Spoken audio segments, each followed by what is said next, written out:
The 20th session of the Senate in the first regular session of the 17th Congress is hereby called to order. Senator Antonio Sani Trillanes IV will lead us in prayer. In the name of the Father, Son, the Holy Spirit, Amen. Heavenly Father, we humbly come before you with grateful hearts. We praise you and give you glory for the wonderful things you blessed us and our country with. We pray for your continuous guidance and protection to shield us from the evils of today. May you provide us with the wisdom and fortitude that we may overcome the difficulties that lie ahead. We pray in Jesus' name, amen. Amen. Thank you, Senator Trillanes. The Secretary, please call the roll.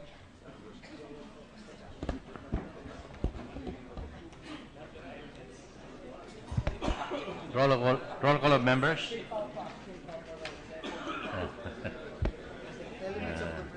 The Honorable Senators Angara, Aquino, Binay, Cayetano, De Lima, Drilon, Ejercito, Escudero, Gatchalian, Gordon, Honasan, Ontiveros, Lacson, Ligarda, Pacquiao, Pangilinan, Po, Recto, Soto, Trillanes, Villanueva, Villar, Suveri, Senate President Pimentel.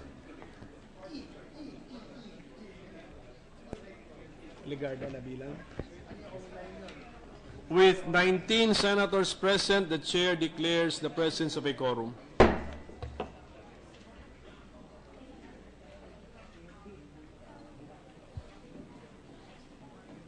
How many? 20, excuse me, Majority Leader, correction, there are 20 senators present. With Senator Escudero, that makes it 21 senators present. Thank you, Mr. President.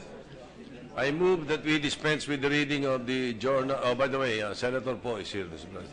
I move that we dispense with the reading of the journal of the 19th session, Wednesday, September 7, and consider the same as approved. Is there any objection to the motion? There being none, the motion is approved. Mr. President, we have many visitors today in the Senate. We have with us the presence of 33 law students from the Pamantasan and Lungsod ng Maynila, led by their class president, Mr. John Erickson Millar Alo. We welcome the visiting law students, Mr. President. And then the guests of Senator Gatchalian, Mayor Grande Gutierrez of Taysan, Batangas, together with his councilors, and Mayor Rowena Codilla of Camangan, Leyte. The guests of Senator Bam Aquino, barangay officials of Palangan, Puerto Galera, Oriental Mindoro, headed by Barangay Captain Estrelita Dolor. We also have members of the Philippine team who won medals in the 57th International Mathematical Olympiad. I think there is a resolution to that effect later. We will acknowledge the members and their coaches, Mr. President. I'd like to welcome them, Mr. President. Welcome to all our visitors, our guests, future pañeros. Welcome. Thank you, Mr. President. I move that we proceed with the reference of business. Is there any objection? There being none, the motion is approved.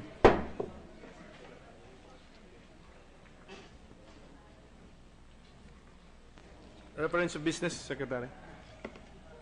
Senate Bill number 1129, an act mandating a 2,000 peso across the board increase in the monthly pensions with corresponding adjustment of the minimum monthly pension under the Social Security system, amending for the purpose Section 12 of Republic Act number 1161 as amended, otherwise known as the Social Security Act of 1997 by Senator Sobiri. Referred to the Committees in Government, Corporations and Public Enterprises and Labor, Employment and Human Resources Development. Mr. President, Majority Leader. with the permission of the Chamber, Mr. President, I move that we suspend the reference of business because I would like to avail of the presence of the members of the Senate right now. So may we, I move that we suspend. There is a motion to suspend the reference of business. Any objection? Hearing none, the motion is approved. Thank you. Mr. President, I move to consider for third reading Senate Bill 1112 under Committee Report number 1. Is there any objection? There being none, consideration of Senate Bill number 1112 under Committee Report number 1 for third reading is in order. Thank you, Mr. President. Senator Drilon is asking me to adjourn the session on my right side, Mr. President. May we request the Secretary to read the title of the measure, Mr. President. Secretary, please do so. An act postponing the October 2016 Barangay and Sangguniang Kabataan elections, amending for the purpose Republic Act number 9164 as amended by Republic Act number 9340 and Republic Act number 10656, prescribing additional rules governing the conduct of Barangay and Sangguniang Kabataan elections and for other purposes. Mr. President, printed copies of the measure were distributed last September 7, 2016, thereby complying with the 3-day rule. I therefore move to vote on third and final reading, Senate Bill 1112. Is there an objection? There being none, the motion is approved.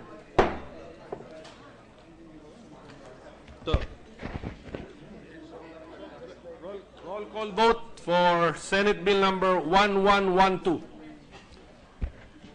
Roll call vote for Senators. Senator Angara, Aquino, Binay, Cayetano, De Lima, Drilon, Ejercito, Escudero, Gatchalian, Gordon, Honasan, Ontiveros, Lacson, Ligarda, Pacquiao, Pangilinan, Po, Recto, Soto, Trillanes, Recto. Recto. Mr. President, I'd like to vote no, but may I explain my vote? After the roll call vote, Senator Recto. Thank you, Mr. President. Secretary, continue, please. Recto. Soto, Trillanes, Villanueva, Villar, Soveri, Senate President Pimentel.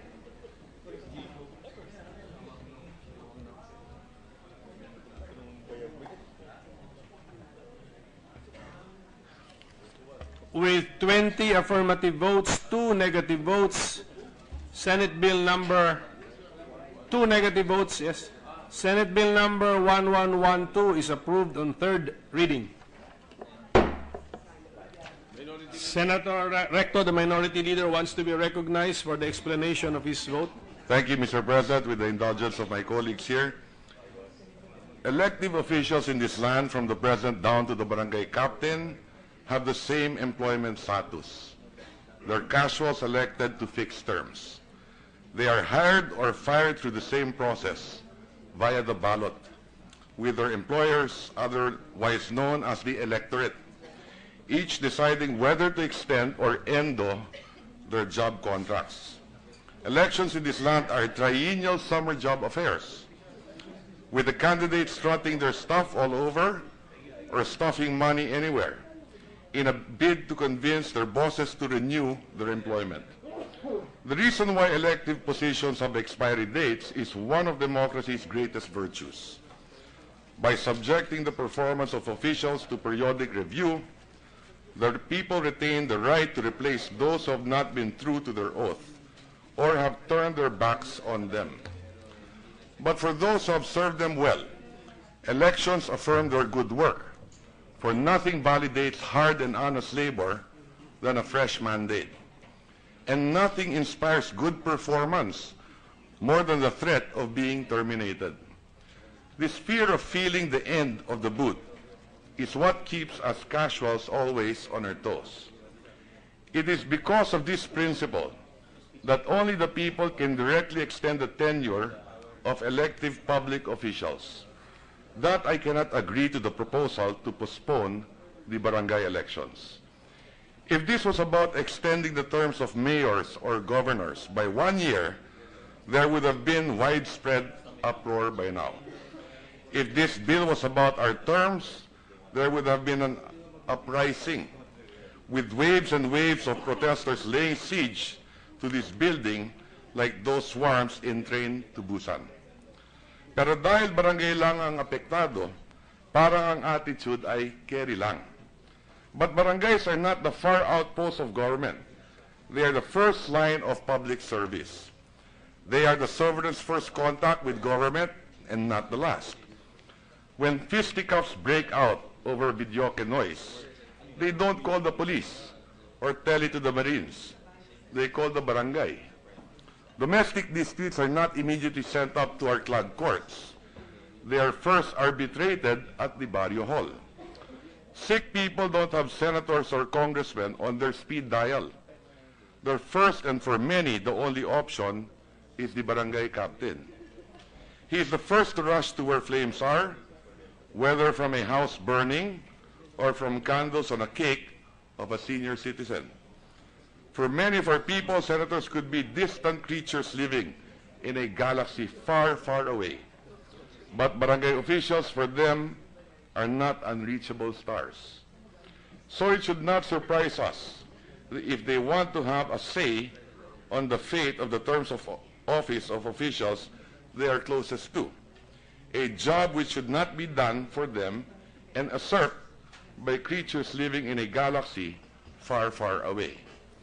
Mr. President, many reasons have been advanced on why we have to postpone barangay polls. I put them into 4 clusters, which I call the 4 Fs: funding, fatigue, fighting the drug wars, and the freeze on public works and government hiring. First is funding. Makakatipid daw. Pero paano?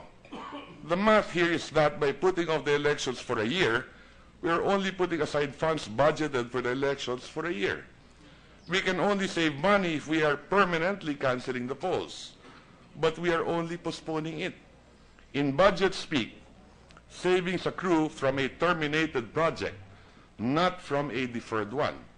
So instead of spending at least 7 billion, if we will hold the elections this year, we will only delay spending it by a year, so in the end, we will still have to spend that 7 billion. In fact, on the contrary, we will be spending more. Some preparatory activities the COMELEC had done will be repeated. For one, the new round of voters registration will have to be conducted. Another familiar refrain we are hearing is election fatigue. That could be the case if barangay elections are a 90-day marathon, like the campaign period for the presidency. But the one for the barangay is a short 10-day sprint. In 2007, we held national and local elections in May, the last time manual counting was done, and then a barangay election later in the year. We also conducted both in 2010 and 2013.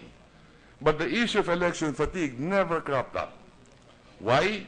Because unlike a presidential election, which can be a weapon of mass destruction, in a nation where our energy is momentarily dissipated by antics of those applying to solve our problems instead of using it to solve them, barangay polls are small blips in the radar.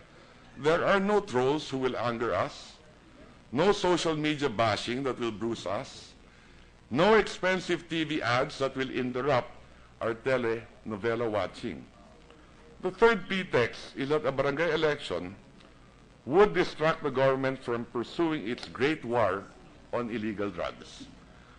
But the effect of the postponement is that barangay officials who cuddle or are in cahoots with drug lords are gifted with another year in office.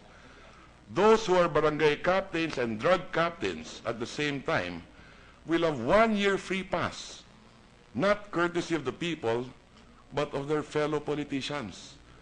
Postponement will rob barangay residents of the chance to boot out barangay officials who moonlight as drug traders or whose feeble leadership allowed the proliferation of narcotics in their areas.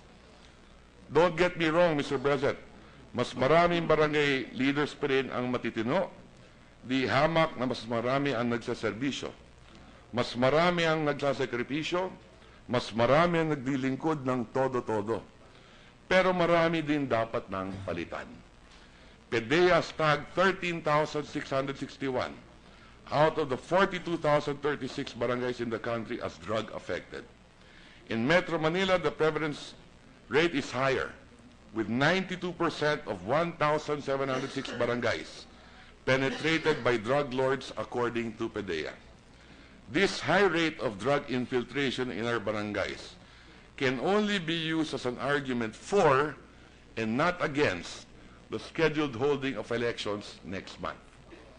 For barangay leaders who put their lives on the line in battling drug trade where they live, a fresh mandate from grateful residents not only recognizes their work, but renews their license to wage the war.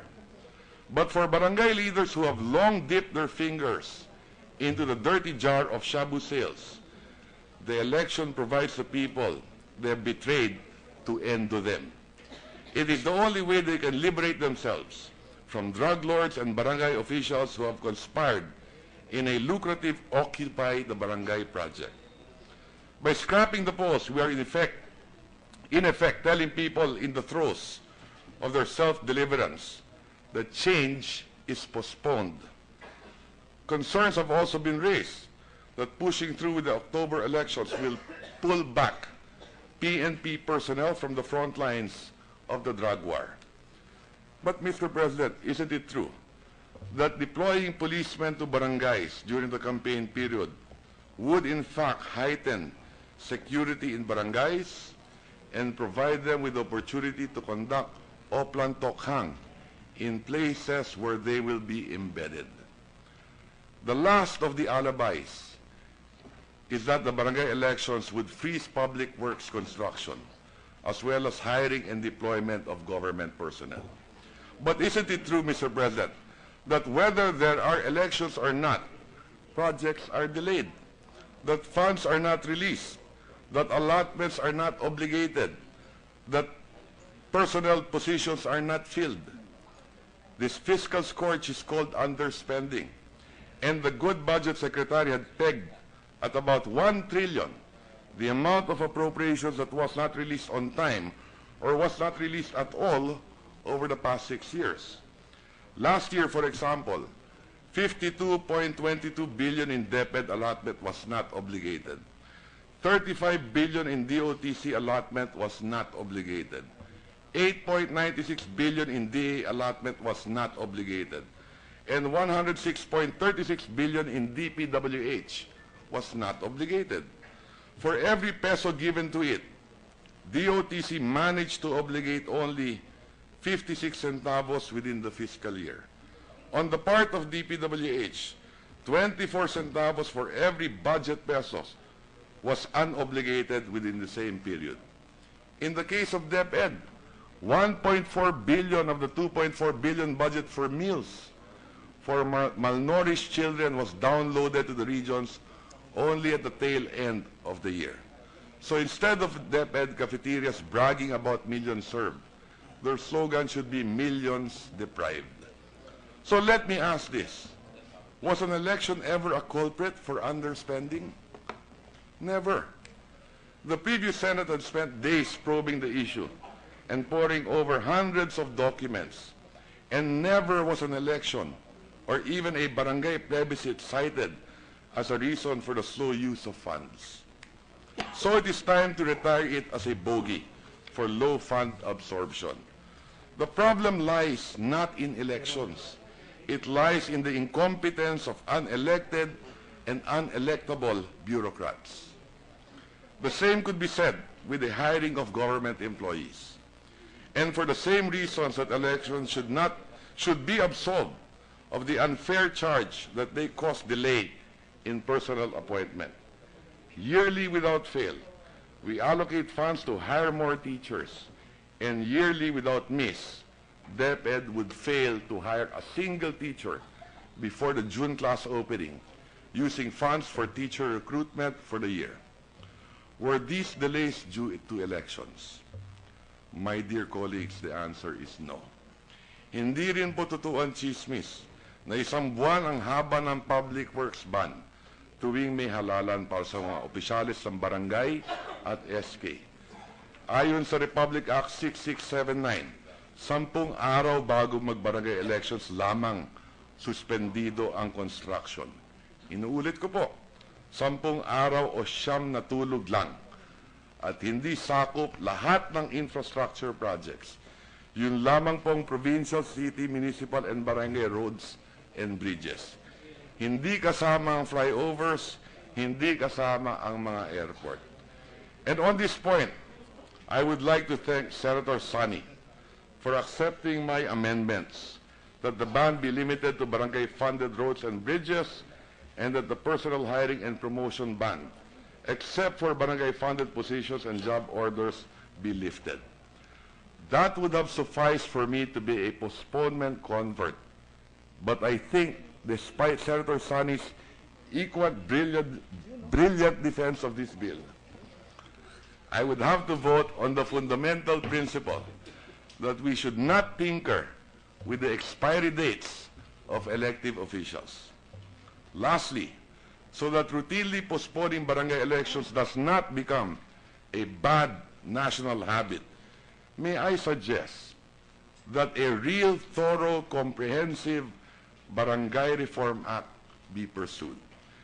And there is no better Senate to do it than the one led by the son of the father of the local government code.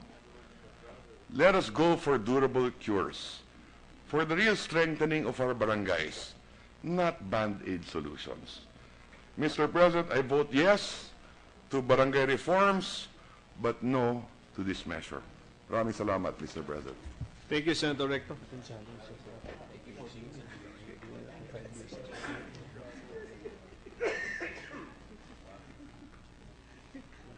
Majority Leader. Senator Ontiveros wishes to explain her vote also, Mr. President. May we recognize Senator Ontiveros is recognized to explain her vote on Senate Bill number 1112. Thank you, Mr. President. Thank you, Majority Floor. I wish to explain my yes vote to this bill, Mr. President. After consultations with all stakeholders, such as the COMELEC, DILG, AFP, PNP, and the League of Barangays, I join in the calls to defer the barangay elections for not more than 1 year. This would provide our barangay leaders ample time to fully accomplish their programs in their communities and prepare for the nationwide election. However, Mr. President, on the SK polls, I do support the call of different youth groups to proceed with the scheduled election. The SK election, as I have said in interpellation, has already been postponed thrice, resulting in the youth's political disenfranchisement from local governance. Postponing it again might send the wrong signal that the government is not committed to including the youth in the affairs of governance. However, Mr. President, inasmuch as Senate Bill number 1041 combines the barangay and SK elections postponement in one bill, I am constrained to vote in favor of the bill with the reservations above cited, which I wish to include in the record. Thank you, Mr. President. Thank you, Senator Ontiveros. Majority Leader. Thank you, Mr. President. With the consent of the Chamber, Mr. President, I move for the consideration of PS Resolution 132. Is there any objection? There being none, PS Resolution number 132, the consideration thereof is in order. May we ask Secretary to read only the title of the measure without prejudice to inserting into the records the entire text of the resolution. Secretary, please A do so. resolution congratulating and commending the Philippine team for garnering 4 medals and 2 honorable mentions in the 57th International Mathematical Olympiad held last July 6 to 16, 2016 in Hong Kong. Mr. President, before I move to recognize the sponsor of the resolution, I would like to acknowledge his guests, the members of the Philippine team who won the medals in the 57th International Mathematical Olympiad: Kyle Patrick Dulay, Albert John Patupat, Shaquille Ryan Ke, Vina John Torres, Clyde Wesley Ang, Farrell Eldrin Wu, together with their coaches, Dr. Richard Aiden and Dr. Louis Vallejo, and the Math Society of the Philippines President, Dr. Marian Roque. With that, Mr. President, I move that we recognize Senator Bam Aquino to sponsor the measure. Senator Aquino is recognized. Yes, thank you, Mr. President. Magandang hapon, Mr. President, distinguished colleagues. Magandang hapon po sa ating lahat, mga kaibigan, mga kababayan. It's a distinct honor to be addressing you today to commend some of the brightest minds in the country with a resolution congratulating and commending the Philippine team for garnering 4 medals and 2 honorable mentions in the 57th International Mathematical Olympiad held last July 6 to 16, 2016 in Hong Kong, or Senate Resolution number 132. The IMO is considered one of the most rigorous and prestigious annual math competitions in the world, Mr. President. This year, the Philippine contingent cumulatively ranked 17th out of 109 countries who participated in the event. Our representatives also brought home 2 gold medals and 2 silver medals. As the chairman of the Senate Committee on Education, Culture, and Sports, as well as the chairman of the Senate Committee on Science and Technology, I am very proud to present to you these young Filipinos who have brought pride to our country. We ask that they rise together with their parents and their coaches to be acknowledged. Honorable mentions were given to Shaquille Wayanke of Grace Christian College and Vince Jan Torres of Santa Rosa Science and Technology High School.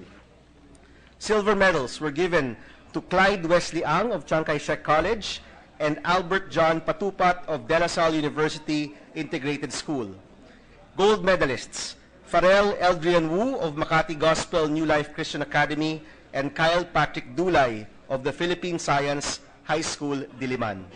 Leading the team, Mr. President, was Richard Eden of the Ateneo de Manila University Mathematics Department and his deputy, Louis John Vallejo of the University of the Philippines, Diliman Institute of Mathematics.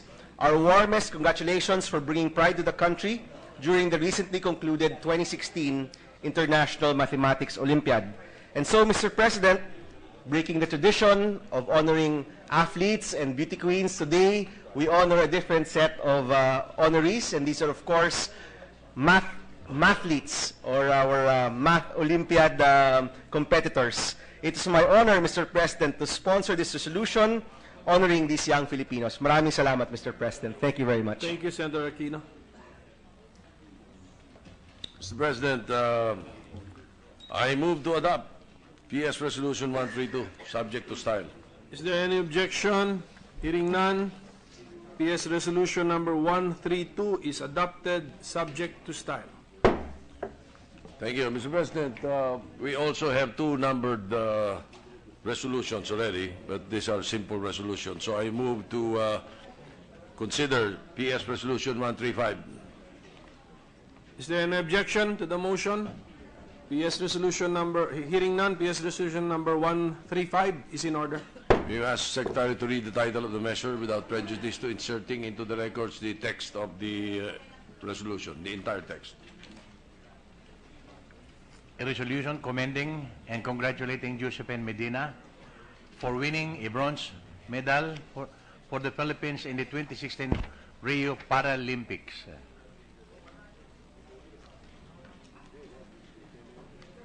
Majority Leader. Mr. President, I move that we recognize the sponsor, Senator Manny Pacquiao. Senator Pacquiao is recognized to sponsor the measure. Thank you, Mr. President. Good afternoon, ladies and gentlemen. It is with great pride and joy to inform you that our country has once again dominated in the international sporting arena, for which I filed 2 resolutions. First, Senate Resolution number 135, a resolution commending and congratulating Josephine Medina for winning a bronze medal for the Philippines in the 2016 Rio Paralympics. Josephine Medina, the Philippines flag bearer, bagged the bronze medal in the table tennis women's single class 8 at the 2016 Paralympics in Rio de Janeiro in Brazil on September 13, 2016. Medina won against Germany's Julian Wolf to secure a podium finish 11-5, 11-6, 11-7, This win indeed the countries would wait for a medal at the Paralympics. This is the first time the country is being home such a prestigious award since 2000. Medina, a polio victim, stands an inspiration to millions of Filipinos to never let their personal battles get in the way of being triumphant over adversities. Thank you, Mr. President. Thank you, Senator Pacquiao. Mr. President, I move that we adopt PS Resolution 135 subject to style. Is there any objection?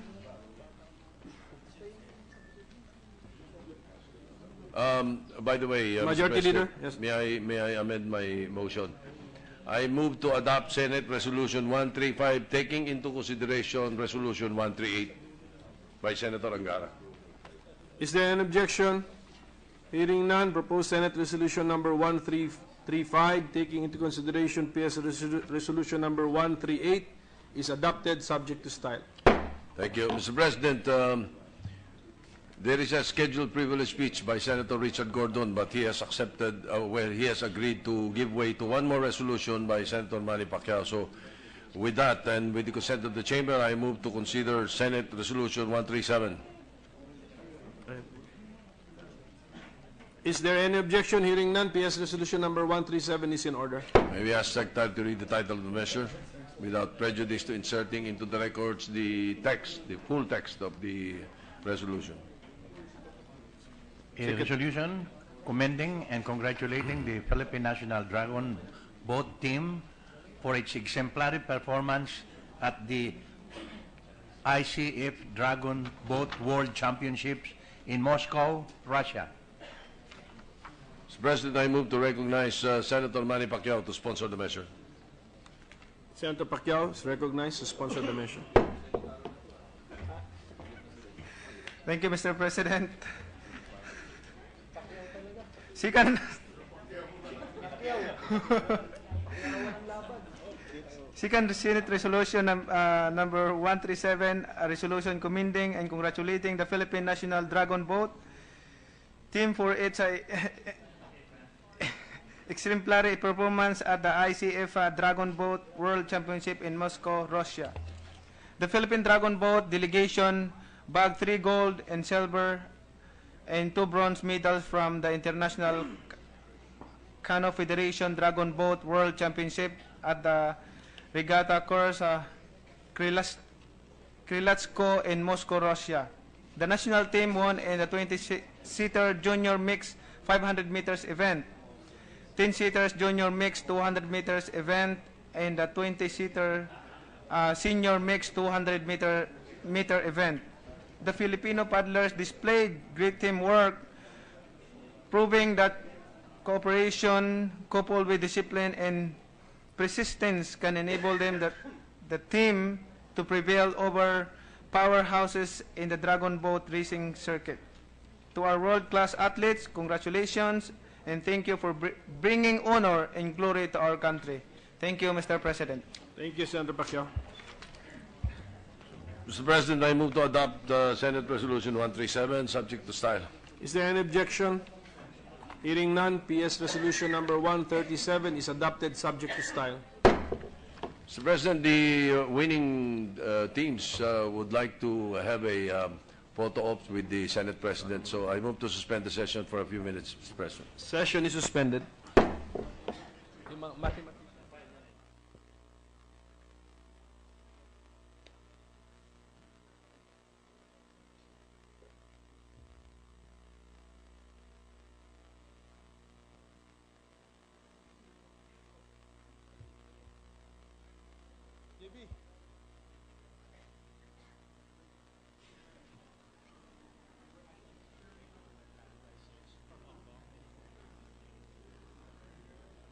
Ralph, uban ka na diri. Uban ka diri. Hindi, wala akong kasama. Ralph, sulat sana. Bam, sama mo na si Ralph. Mahilig sa figures yan eh. You love figures. Join the mathematicians.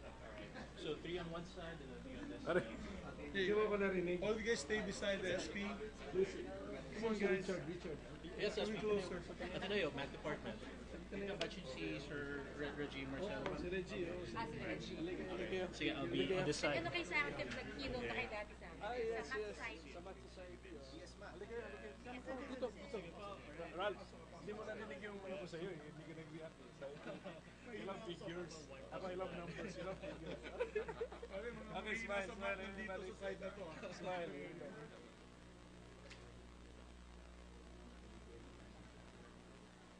Yung medal mo, gusto mo. Medal. Okay. Isa pa with the medal. Medals. Okay, good. So medals. Forward here. Gitna lang ako. Forward. Here, show your medal. Okay. Show your medal. Sige. Good. Thank you. Very good. Thank you, Marty. Either engineers or financial engineers. Congratulations. Bams, you remember? Bam, we naturalized him. Ito ba yung Mr. Wala?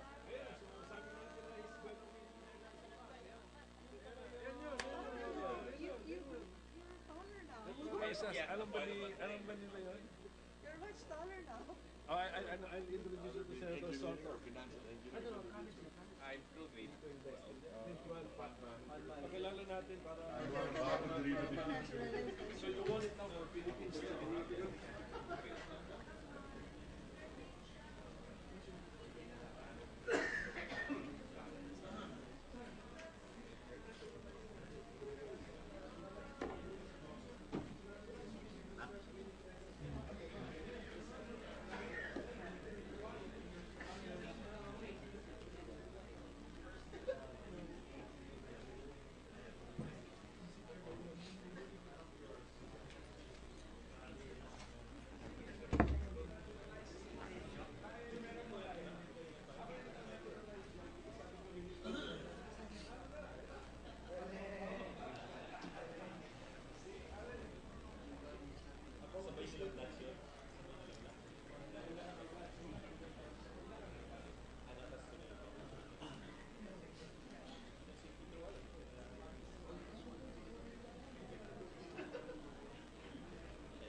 Richard, Sidik, Yarga.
Session resumed. Mr. President, to speak on the matter of public interest, may we recognize Senator Richard Gordon. Any objection? Hearing none, Senator Gordon is recognized to speak on a matter of public interest.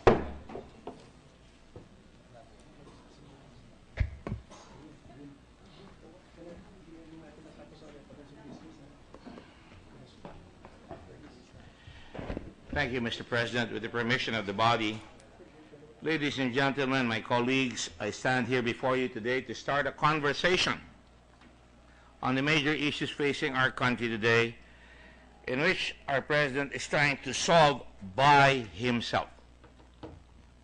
He has his hands full with many problems such as drugs, alliances with the Americans, territorial problems with China, drug conviction of one of our Filipino compatriots in Indonesia, our relationships with the ASEAN, and the perception of the international community towards the Philippines, which may adversely impact investments to our country, hiring and employment of our seamen, exports of tuna and sardine products, and our competitiveness as a country vis-a-vis our ASEAN neighbors, whether for tourism, trade, or investments. We in the Congress should try to help the President solve many of the problems plaguing the country, because it is good for the country. It is good for our people. Today, Mr. President, when we debate these issues, I will not win or I will not lose. The others will try to win or will lose, but in reality, we all work very hard here to make the people win. That is why we're here, to search for solutions, to address problems that will make the people win, uplift their human dignity, and alleviate human suffering. That is why we're here, Your Honor. That's the conversation I would like to have with everybody here in the chamber.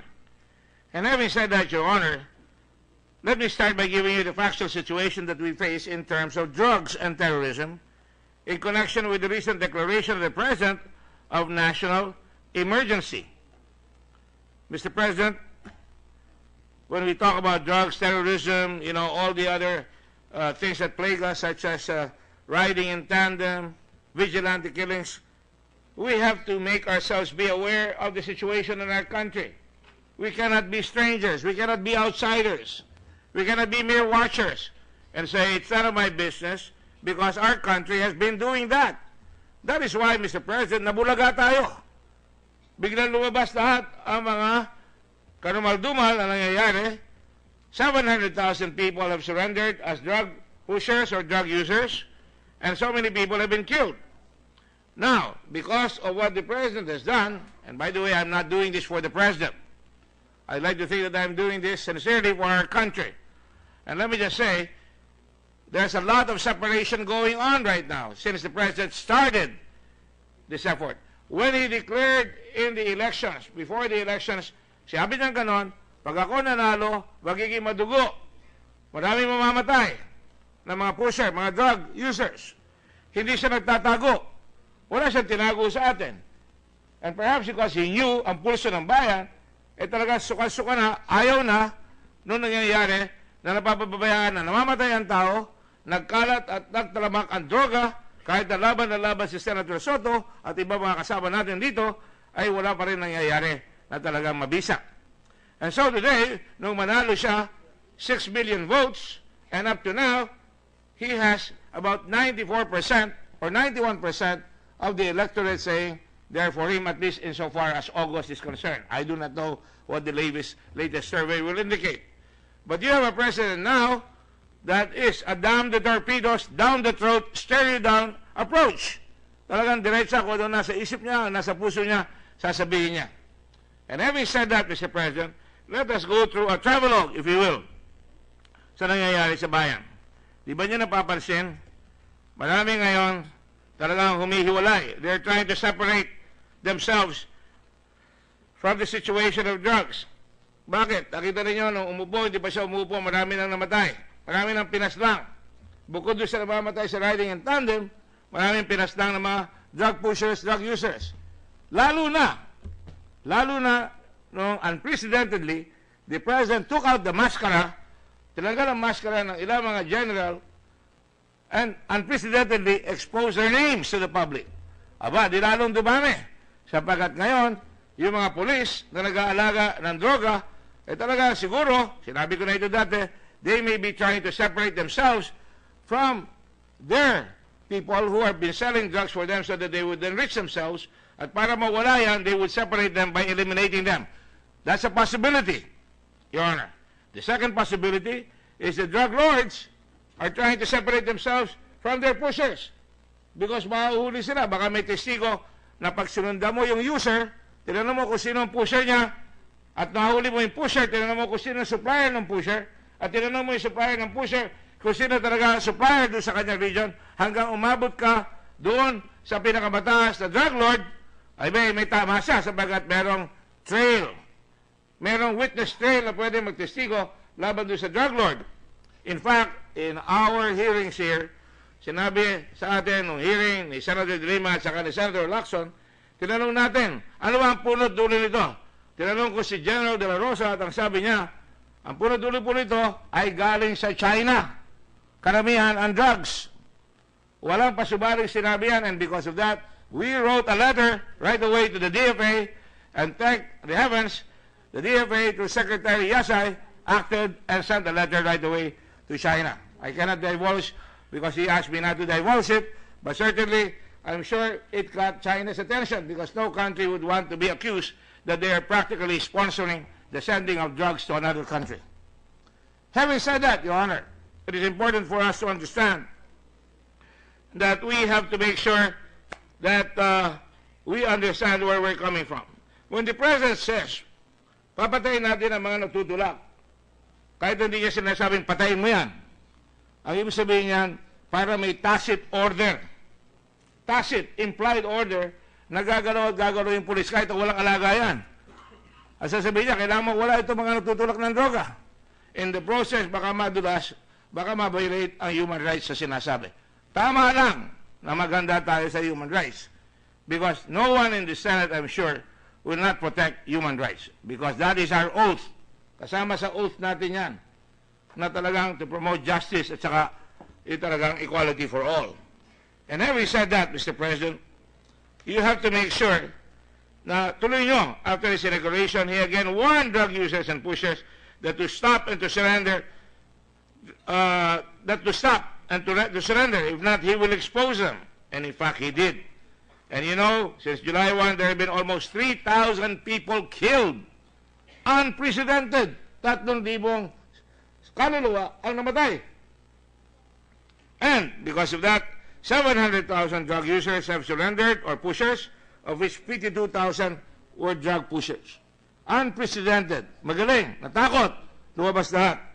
Perhaps PNC, sinabi ko na yung PNC are killing their snitches, pati yung mga drug lords, pinapatay ang kanilang mga tauhan. And all of a sudden, some of us finally became aware that there was a huge problem. Finally, instead of saying, we do not want drugs, we do not want the crime situation in this country, for the first time, sinasabi natin, dapat mapigil na yan, at sigaw lang tayo ng sigaw dati, ngayon, may gumagalaw, ngunit pag gumalaw ang Pangulo, meron rin talbog yan, talbog sa human rights, na talagang, it is not unexpected. Tama lang na may sasagot, because kung mali ang ginagawa, dapat may tatayo. That is important in a democracy. Having said that, what is the prevailing drug situation in our country? 3.7 million Filipinos, according to the Dangerous Drugs Board and the PIDEA, are affected or infected by drugs. Of that, 1 million are young people. Ang daming bata sa Pilipinas, kung papabayaan natin ito, lalaganap ito, they will not have a future. Sayang yung ating demographics na dapat maganda sabagat maraming bata, there are a lot of young people, na talagang makakakuha ng trabaho yung kung paparalan natin ng gusto, lalakas ang ating bansa. Pero kung yan ay malululun sa masamang bisyo, ay talagang masisira pa ang ating kinabukasan ng ating bansa. Having said that, sinabi ko na sa inyo, galing sa China, according to De La Rosa, according to PIDEA, according to the Dangerous Drugs Board, galing sa China, and that must be addressed. Now, so far, Mr. President, we have identified drug lords here. Unahin natin halimbawa, yung si Jaguar, Ang pangalan noon ay, lalaman ninyo na pinatay siya ang drug lord ng Eastern Visayas, kung di ako nagkakamali. Ang pangalan niya, Franklin, tama ba yun? Hindi. Ang pangalan niya, sorry, I just have to confirm that very well. Jeffrey Jaguar Diaz, Central Visayas drug lord. Sinundan ito ni Melvin Odicta, Dragon. Kung may Jaguar, may Dragon. At si Dragon rin, napaslang kasama ng kanyang asawa. At makikita natin na ito ay pinatay noong August 29. But upon the other hand, marami nang nahuling drug lords. Kuno. Pero ang tanong ko, sinabi si Peter Lim, he was able to fly to China and back to the Philippines according to police intelligence given to President Duterte. Peter Wu Tuan Ko, drug lord, mastermind, despite being a new believed prison inmate, ayun ay naghahasik ng lagim at dilim doon sa bilibid. Herbert Ampang Kulangko, a new believed prison inmate. Aba lahat sila, VIP treatment. May banda, may jacuzzi, maraming pera, maraming baril. At nakikita nyo, nakalagay dyan sa new believed prison, nahuli yung dami ng baril doon sa loob ng pitang. Pakipatay lang yung ilaw para makita naman natin yung pinapakita sa boss sa atin dito. At para malaman ninyo na hindi lang drugs, hindi lang pati pera, marami, pati babae nakakapasok. At sabi ni Bato, doon ginagawa pa yung mga shabu na pinapalabas. At alam natin, labas-pasok pa doon. At alam ko na nakakalabas kunyari mag-hospital, I have proof of that, na yung mga drug lord nakakalabas. Hindi lang yan. Pumapatay pa. Pumapatay pa. Nung ako'y unang senador, nagpunta sa akin si Mrs. Rosales. Kung hindi ko nagkakamali, ako'y tumayo rito at in-expose ko, pinatay siya ng motorcycle riding gunman sa Batangas. Pinatay yung judge dahil kinonvict niya. At later on, in April this year, pinatay yung kanyang abogado nitong drug lord na ito. Dahil, di umano, binayaran niya dapat yung judge ng 10 million, hindi tinanggap ng judge, binulsa, di umano, nung abogado. Kaya bumawi yung drug lord, pinatay yung abogado.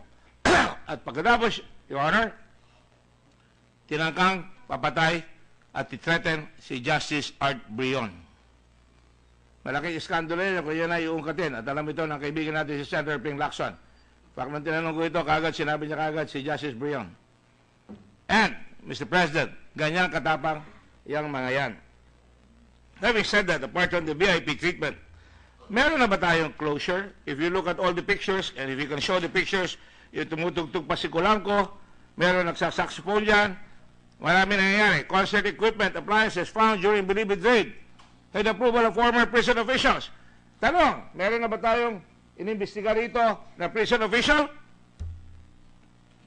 Why? Wala po. Awanin. No closure. Next. Makikita nyo dyan na talagang marami nangyayari. Hindi na natin makikita yan. Can you go to the next slide, please? Galing sa China. Sinabi na po natin yan at makikita nyo. At ang nangyari na nga ay yung report nga to this day, Chinese laboratories are still operating in our cities. Just the other day, in Angeles City, sa ilalim ng isang poultry farm, nahuli yung mga Chinese doon sa Angeles City na may shabu laboratory. You all know that. That is a public knowledge. Ang lalakas ng loob pa rin. So madaling sabi talaga, meron tayong kinakailangan gawin para talaga masugpo itong mga nagtitinda ng droga sa ating bayan. Meron pa rin drug making sa Valenzuela na nahuli, drug laboratories. Sa Parañaque Jail, pumutok about 3 weeks ago. Sumabog, may pasabog doon. Merong floating shabu laboratory na nahuli sa Subic Bay. My beloved Subic Bay, nakita nyo na isang araw, meron nahuli doon, kinonvict, 6 ata yung na-convict sa Subic for drug pushing. So, makita ninyo, even that discipline has gone down. And talagang there is proliferation of drugs. Nakikita nyo, kayang suhulan ang mga nasa correctional, kayang suhulan ang mga mayor, na tinanggal na rin ang maskara ng ating Pangulo. Although, of course, sabi ng iba, extrajudicial killing of reputation yon. But as you know, in libel cases, ang mga public officials, hindi tinatabla ng libelo sapagkat that is to be expected. Dapat sagutin nila yung mga kasong yan. Although siyempre masakit kung hindi mo naman ginagawa. Medyo nagkakaroon ngayon ng takot ang lahat. At least nag-iingat. So having said that, marami pa nangyari. Ang nakakadagdag dito at matindi yung tinatawag nating vigilante killings. Ang sinasabi ng mga pulis, napakaraming vigilante killings. Inaamin nila, pumapatay sila. Pero hindi pa rin natin nakukuha yung report ng tinatawag natin ng internal affairs. Nasa batas yan, tayo ang gumawa. We did that. Pero hanggang ngayon, mabagal pa ang report sa atin. Pero may vigilante killings. The other day, siguro kilala ito ni Senator Soto. At ito ay yung babae na kapatid ng isang artista, si Maritoni Fernandez. Sister of Maritoni Fernandez was murdered, may signage pa. Nakalagay yata doon nagtitinda sa mga entertainers ng pusher. Hindi ko mabasa So makita nyo, talagang dumadaloy pa. Nakita natin, hindi natin makakalimutan ang makabagbag damdamin na isang dating drug pusher ay napatay ng mga nakamotorsiklo at tinabaga parang pieta.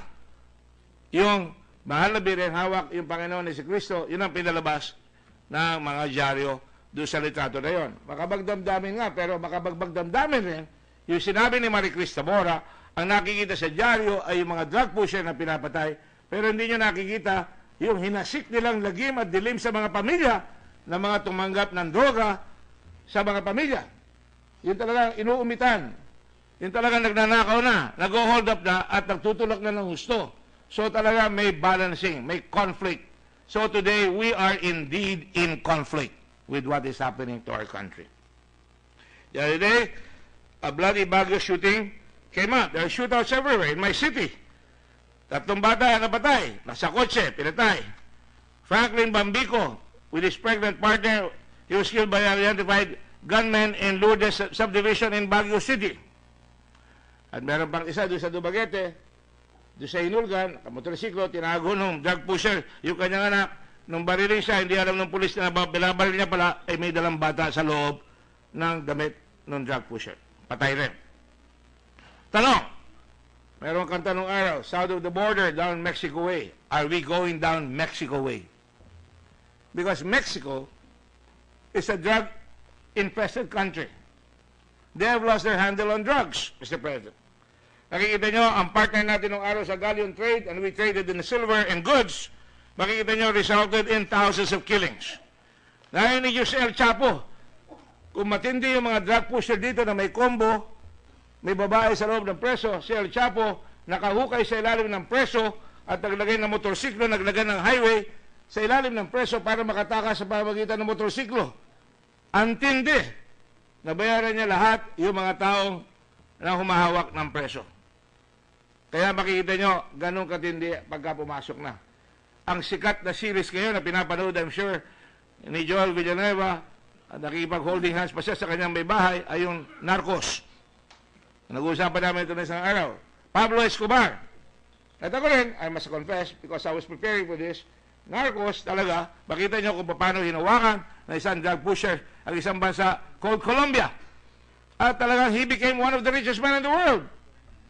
At kailan siya natigil, nung kinulog sa sinara ang gripo ng kanyang pera, kinuha lahat yung kanyang pera sa bangko, yung kanyang mga ari-arian, pero tuloy pa rin sabagat ang dami niyang bahay na nagtanim siya ng pera, meron mga puno, nagtanim siya ng pera, may nakuha pa siya, tuyot-tuyot na yung pera, hindi niya na magamit. So, ganun katindi. They are more industrious than those who follow the law in finding ways and means to perpetrate their evil upon us. The United States of America is the biggest market for drugs. And do you know that the U.S. declared its war on drugs in 1971? May war on drugs, Mr. President, in 1971. Declared by President Nixon. It has spent, and they put out $51 billion a year. Ewan ko, mahina ako sa arithmetic, pero pag kinumpit nyo iba yan, times 15 na lang para madali, baka mas malaki pa sa budget ng Philippine government yan. $51 billion a year. 1.5 billion arrests for drug law violations in 2014, and of this, 1.3 million or 83% were for possession only. Laking problema nila, meron pa silang kampanya na say no to drugs ni Mrs. Reagan. So the result is the same. Whether it's Colombia, whether it's America, whether it's Mexico, whether it's in the Philippines or the United States, jails are overloaded. Ganyan katindi ang impact niyan. Corruption everywhere. Inaabot ang narco-politics, international drug trafficking. Are we headed that way too? That is my question. Kita nyo, pati FARC sa Colombia, inabot. Dito, pati ilang mga, sinasabi nila, pati mga NPA raw, meron na rin kasama dyan sa drug pushing because ang laki ng perang nakukuha dyan. It alarms me that with the spate of killings and the number of estimated drug users and pushers in their country, and with 1% of our population of school-age youth, we may go to that direction unless we stop the momentum by recognizing that we do have three major problems in drugs. Yung ating kabataan, tinatamaan. That's the first problem. 2.7 million adult drug pushers, of which 700,000 have surrendered. Di natin halos alam kung anong gagawin sa mga surrender, 700,000. I have ideas on that. We can go even and say, pwede yung mga private drug rehabilitation centers can take in this drug rehab and the government will pay them. But I'm really not too sure about that. I'm not really so hot about that. But I can tell you, Mr. President, the ongoing continuous killing, and this is another problem, that now totals 3,000 since July 1 to September 11. Do we want that? I can ask every senator here. Do we want that? And we have to search into our soul, into our conscience, whether we want that. I'm sure the President is severely stressed by this. Of course, it doesn't help when you say Thailand killed a lot of people as well, and that in Colombia, they killed over 500,000. Over 500,000 people in Colombia. Yun ang informal report. In Mexico, over 130,000 have been killed. So, sabihin natin, mababa pa tayo. But the point is, we have to address the problem. And, makikita nyo, ang sabi sa atin dito, ang problema, number one, alam ni General Lacson ito, non-appearance of prosecution witness. Di dumadating yung polis. So, 28%, patay yung kaso. At ako po ay nag-file ng bill ngayon, pa-file natin ngayon, kung titignan niyo yung bill ko nakalagay doon, insufficiency of evidence 14%, 28%, naka-address po. Later on, makikita nyo, meron tayo nakalagay dyan kung anong gagawin natin doon. Insufficiency of evidence, that goes into competence, skill, efficiency, reasonable doubt, at least hindi naghahanda ng kaso. Demurrer to evidence granted by the court, 9%. Irregularity, illegality of the arrest, search and seizure, again, training. Failure to comply, Section 21 of RA 9165, yung chain of custody, hindi nasusunod. Na kailangan lilitatuan, nakaharap ang barangay captain, nakalahat yung mga ibang mga kailangan gawin, hindi nasusunod, kaya nadidismiss ang kaso. And then, death of the accused. Yan po, nangyayari na yan. Namamatay na po yung mga drug pushers. Kaya hindi na nakahabol lahat.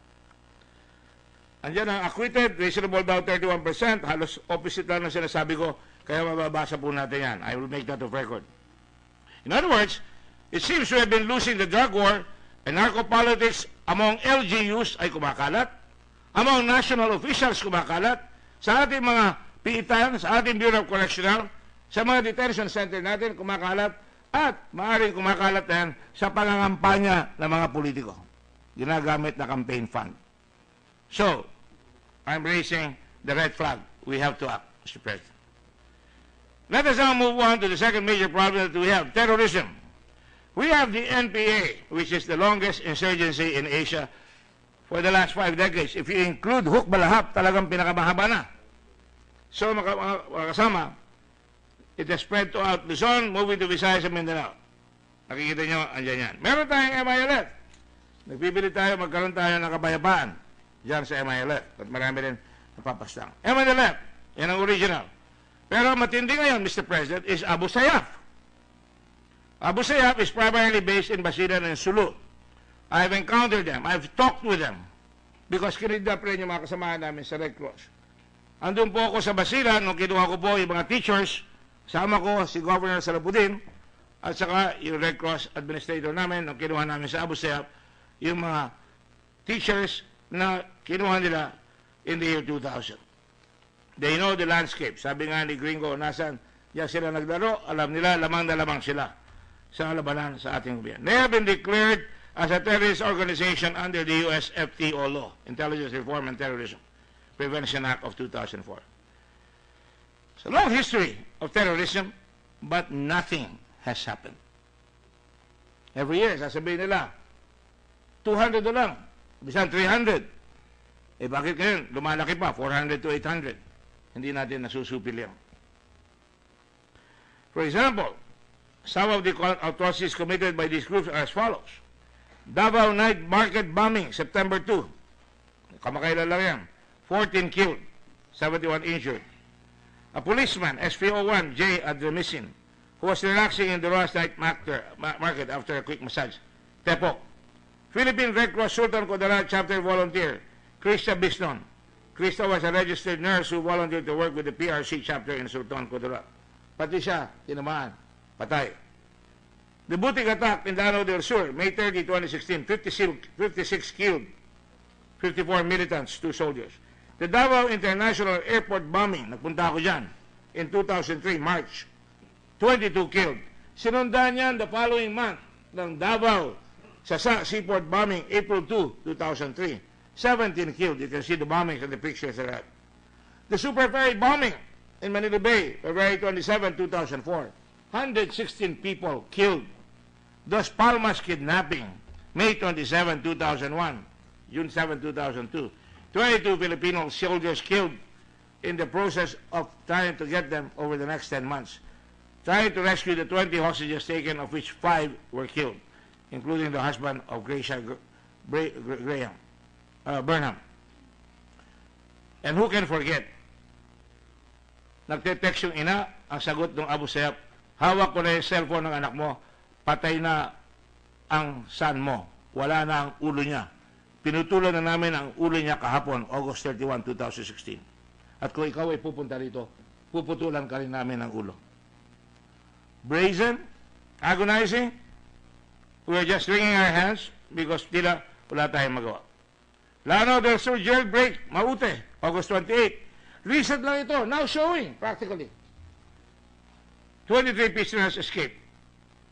Ano pa ang mga atrocities ng Abu Sayyaf from 1995 to 2016? Tagal na. 144 soldiers killed, of which 23 were beheaded. 1 civilian killed, beheaded. 48 injured, 32 kidnapped. It is to be noted. Nakasama rin tayo dyan nung kinuha natin yung mga hostages ng Abu Sayyaf. The ASG have kidnapped from 2000 to 2008 21 journalists, of which 7 were Filipino nationals. 14 were foreign journalists from different nationalities. 8 Germans, 4 French, 1 Australian, 1 Danish. Show here a slide of the raid in Entebbe, sapagkat kinikidnap nila ngayon. Ngayon pa lang, 4 na Malaysians ang kinidnap sa barko, sa boat. Pwede nangyari sa Entebbe. Pakibalik lang yung raid on Entebbe, kung saan ay sumugod ang Israel from 2,500 miles out and went to Africa on board C-130s and raided Uganda. Napahiya Uganda, parang walang kalaban-laban, walang sovereignty, napatay pa nila yung maraming Ugandan troops, sira nila yung mga aeroplano, and they got it. Di ba pwede mangyari sa atin yan? Sinabi na nga, nag-iingay na nga yung mga Indonesians, pati Canadians, narinig ko, naulinigan ko na gusto nilang sumugod na sa Sulu o sa Basilan laban sa Abu Sayyaf. We must not allow that, Mr. President. And so now, Mr. President, andito sa raid on Entebbe, pati yung kapatid ng Prime Minister ngayon, na si Bibi Netanyahu, kapatid niya ang nag-raid doon sa Entebbe, si Yani Netanyahu. Siya lang ang casualty ng Israel. He was a general, he was killed in that raid sa Entebbe. Let me now go back to the present and show you a slide of foreigners who have been kidnapped by the ASG in the last 2 years. 37 foreigners were kidnapped in total and brought to Basilan and Sulu. In different parts of Mindanao, the Italian in Dipolog City released in early 2016 after paying ransom. Malaysian Bernard Then kidnapped in Sandakan. Pumupunta pa sa Sandakan and Cebu and Sabah and beheaded in Holo. The Canadians, John Risdell and Robert Hall, kidnapped in Samal Islands. Pinugutan sa Sulu just recently. Nakausap ko pa, iba kidnapper niyan. At humihingi, alam ba hiningi nyo? 3 bilyon piso ang hinihingi. And, Mr. President, The remaining 12 Malaysians and 22 Indonesians were fishermen sailing in the Sulu Sea area between Indonesia, Malaysia, and the Philippines. The continuous kidnappings of these foreigners by a regime might invite intervention from their own countries, just like the raid in Tab, which I've just shown. Let me now discuss the proposal in addressing the problems on drugs and terrorism. Ang sabi ng Presidente, I hereby declare a state of emergency. Nakalagay doon. At sinasabi doon na because of the lawlessness, he is declaring a state of emergency. Don't we have a slide on that? I think that was declared. Ayan yung proclamation. Yung dispositive portion nasa ilalim. Can you bring it down? And medyo hindi mabasa, pero permit me to go near the platform, Your Honor, so I can read it for the Senate. Now, therefore, I, Rodrigo Roa, the 30th President of the Republic of the Philippines, by virtue of the powers vested in me, by Section 18, Article 7, that is the Commander-in-Chief Principle. In other words, Mr. President, this proclamation is based on the executive initiative that is enshrined in Article 7, Section 18, where the President as Commander-in-Chief can call out or command the armed forces of the Philippines, thank you, and the Philippine National Police to undertake such measures as may be permitted by the Constitution and existing laws to suppress any and all forms of lawless violence, medyo tama yun sa lawless violence in Mindanao, and to prevent such lawless violence from spreading and escalating elsewhere in the Philippines with due regard to the fundamental civil and political rights of our citizens. Every time we have the proclamation like this, maraming natatakot kagad because di maganda experience doon sa proclamation. Pero hindi lang si Marcos ang nag-declare na suspension ng writ of habeas corpus. Sila President Quezon, sila President Quirino, President Ramos, sila President Aquino, Cory Aquino, they all declared their own proclamations of emergencies. Pero it was only Quirino, I believe, or Quezon that declared martial law as well as President Marcos. Having said that, Mr. President, nakikita natin, who should declare? Yan ang issue. Maybe, I'm sure, all of us have our own opinions on the matter. Under the Commander-in-Chief Principle, it is the President. If you go to Article 7, Section 18 of the 1987 Constitution, the Congress, if not in session, no, sorry, go before. Go before that. The Congress, no. I will just paraphrase it. Article 7, Section 8, or Section 18 of the Constitution provides that the President shall be the Commander-in-Chief of all armed forces of the Philippines, and whenever it becomes necessary, he may call out such armed forces to prevent or suppress lawless violence, invasion or rebellion. Pwede niya tumawag doon sa lawless violence, pero pag dineclare niya na may invasion or rebellion and he declares martial law, it shall be only for a period not exceeding 60 days, and he can suspend the privilege of the writ of habeas corpus or place the Philippines or any part thereof under martial law. Within 48 hours, however, from the proclamation of martial law, and we lawyers know this, he has to appear in Congress and write the Congress, submit a report in person or in writing to the Congress. The Congress, ito importante ito, voting jointly. One of the few times that we vote jointly. The only time, by a vote of at least a majority of all its members in regular or special session, may revoke such proclamation or suspension, which revocation shall not be set aside by the President upon the initiative of the President. The Congress may in the same manner extend such proclamation or suspension for a period to be determined by the Congress if the invasion or rebellion shall persist and public safety requires it. If you go on, it even says habeas corpus can only be declared for invasion and rebellion. Go to the next slide, please. Suspension of the writ shall only apply to persons judicially charged for rebellion or offenses inherent in or directly connected with the invasion. During the suspension of the privilege of the writ, any person thus arrested or detained shall be judicially charged within 3 days. Otherwise, he shall be released. Yan ang sinasabi sa Constitution.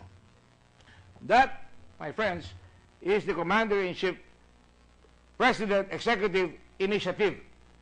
But the people who did this were people who were reacting. They were appointed by the President of the Philippines who had a personal grievance against martial law. And so when he appointed the people there, I was a delegate of the Constitutional Convention with the father of the Senate President. We were elected. During this time, a revolutionary government has been declared, and so therefore, pinili niya lang yung mga ilalagay doon sa Constitution Commission. And therefore, it is not surprising to note that pag gumawa sila ng Constitution, ayaw nila yung martial law, ayaw nila yung suspension of the writ of habeas corpus. At dahil dyan, yan ang nilwas.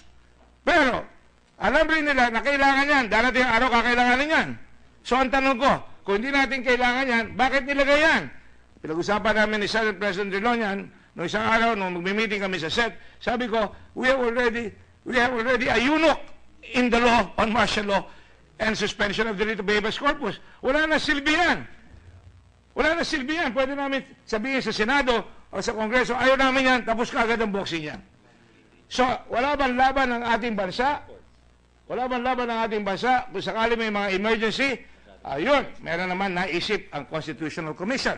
And I go now to the previous Article 6 of the Constitution that was framed by the Constitutional Commission. And it says, the Congress, by a vote of 2/3 of both houses in joint session assembled, voting separately, shall have the sole power to declare the existence of a state of war. Second, and more apropos, in times of war or national emergency, the Congress may by law authorize the President for kapirasong period, a limited period. And subject to such restrictions, tayo ang nagmamando. Anong restriction? Anong pwede mong gawin? Alright? Galing sa collegial body called Congress. Marami tayo rito, 24 tayo sa baba, daan ang nandun sa Kongreso. Tayo magsasabi for a limited period and subject to such restrictions as it may prescribe to exercise powers necessary and proper to carry out, kailangan may declared national policy. Kailangan yan. And unless sooner withdrawn by resolution of the Congress, tanggalin natin by resolution lang, patulad ng ginawa ni Senator Pacquiao kanina, resolution lang, tanggal yan. Such power shall cease upon hanggang next adjournment lamang of the Congress. So matindi, mga kapatid. Malinaw. So talagang, ang sinasabi ko ngayon kay Mr. President Duterte, ang sinasabi ko lang po, we respect you. We believe in your sincerity to eradicate drugs. Mr. President, ayoko sabihin to, ayoko i-quote yung Amerikanong presidente, do it right. You can do it right by having Congress say there is a state of emergency and we're giving you these powers. We're giving you these powers, Mr. President. You are limited by the powers we're going to give you. And that is why we can even limit it to 60 days, or sabi nyo, in 6 months, we will clean up the problem. We will give you those powers. I do not advocate anything here. Like I said, I would like to have a conversation with everyone here on the matter. This is a conversation that I'm asking here amongst us so we can talk wisely. As I said, the winners must be the people. I don't win. I don't lose. None of you will win or none of you will lose. But we have to make an effort that the people must win. Having said that, Mr. President, hindi tayo pwede mag-declare ng writ of habeas corpus. Natatawa nga ako eh. Sabi ng mga tao, narinig nila ako kay Karen Davila, sabi ko, pwede mag-suspension. Eh, kinagat kagad eh. Hindi pinag-aralan. Ako pa nung mukhang hindi nag-aral. Pero sa totoo lang, lundagan kagad. Kaya, hinayaan ko lang. Sige, may hirap makapalabas sa TV. Umaangal si Senator Lacson. Ang haba-haba sasabihin niya. Pero 6 seconds lang lalabas. Tama ba yan, Senator Lacson? Tumatawa siya. Pero siya sabi ko, Mr. President, lumabas ka yan. Gusto ko yun. Bakit? Pinag-usapan eh. Ang tao natin bumoboto sa konstitusyon na hindi nag-aaral. Sabihin natin, hindi ko alam yan. Ulitin ko ang tanong. Teka muna, hindi ba nasa konstitusyon niya habeas corpus at saka yung martial law? Eh, ba't hindi nyo sinabi nung araw, ayaw namin yan? Binoto pa ninyo eh. Ako nga, hindi ko binoto yan. Kumampanya ako, laban yan. I campaigned against this Constitution. But I took an oath. And I've said that many times. I took an oath, and therefore I will abide by what is in the Constitution. But I can tell you who voted, binoto niyo yan. Hindi ba niyo binasa? So that is that provision that is available to the people of this country. And I'm sure you all know na nandiyan yan. And so having said that, Mr. President, gumawa tayo ng batas ngayon. And I would like to make sure that we handle this because ayoko naman mapalaot ang ating Pangulo.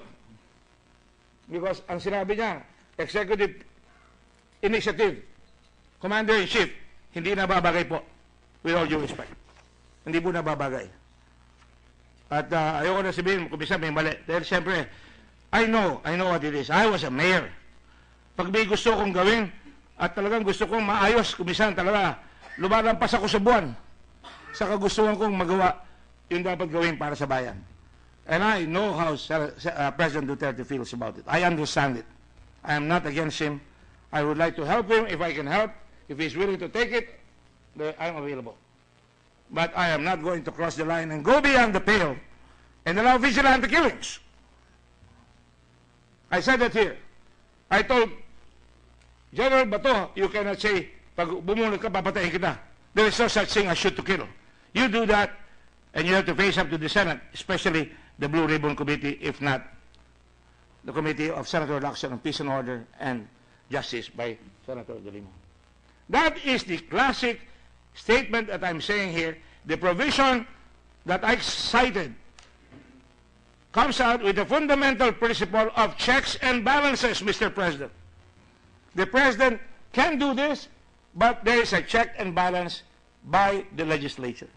We can give him emergency powers according to the Constitution. We can limit it. That is checks and balances. And the court, as in the decision of David versus Cabral, nakalagay, and I quote, case law, and I ask everybody to listen and read with me. The President may declare a state of national emergency and call out the armed forces to prevent or suppress lawless violence whenever it becomes necessary and if the facts so warrant. However, pakinggan niyo ito, this does not carry with it emergency powers without a proper grant by Congress. Congress is the repository of emergency powers provided in the Constitution, Article 6, Section 23, which I have just discussed with all of us. Executive, legislative, and judicial powers are dispersed. Nakakalat po yan sa ating Constitution to the President, the Congress, and the Supreme Court, respectively. Each is supreme within its own sphere, but none, hindi, wala, isa lang ang may monopolya or monopoly of power in times of emergency. Each branch is given a role to serve as limitation or check upon the other. This system does not weaken the President, it just limits his power. I am for a strong President, Mr. President, but I also want strength through discipline. You cannot have the naked power of arms. It must be based on discipline. And now I say the most important part of what I'd like to say here. The rule of law. We do not allow our country to be accused by all other countries, give them the upper hand, the moral high ground, and say, your country has no rule of law.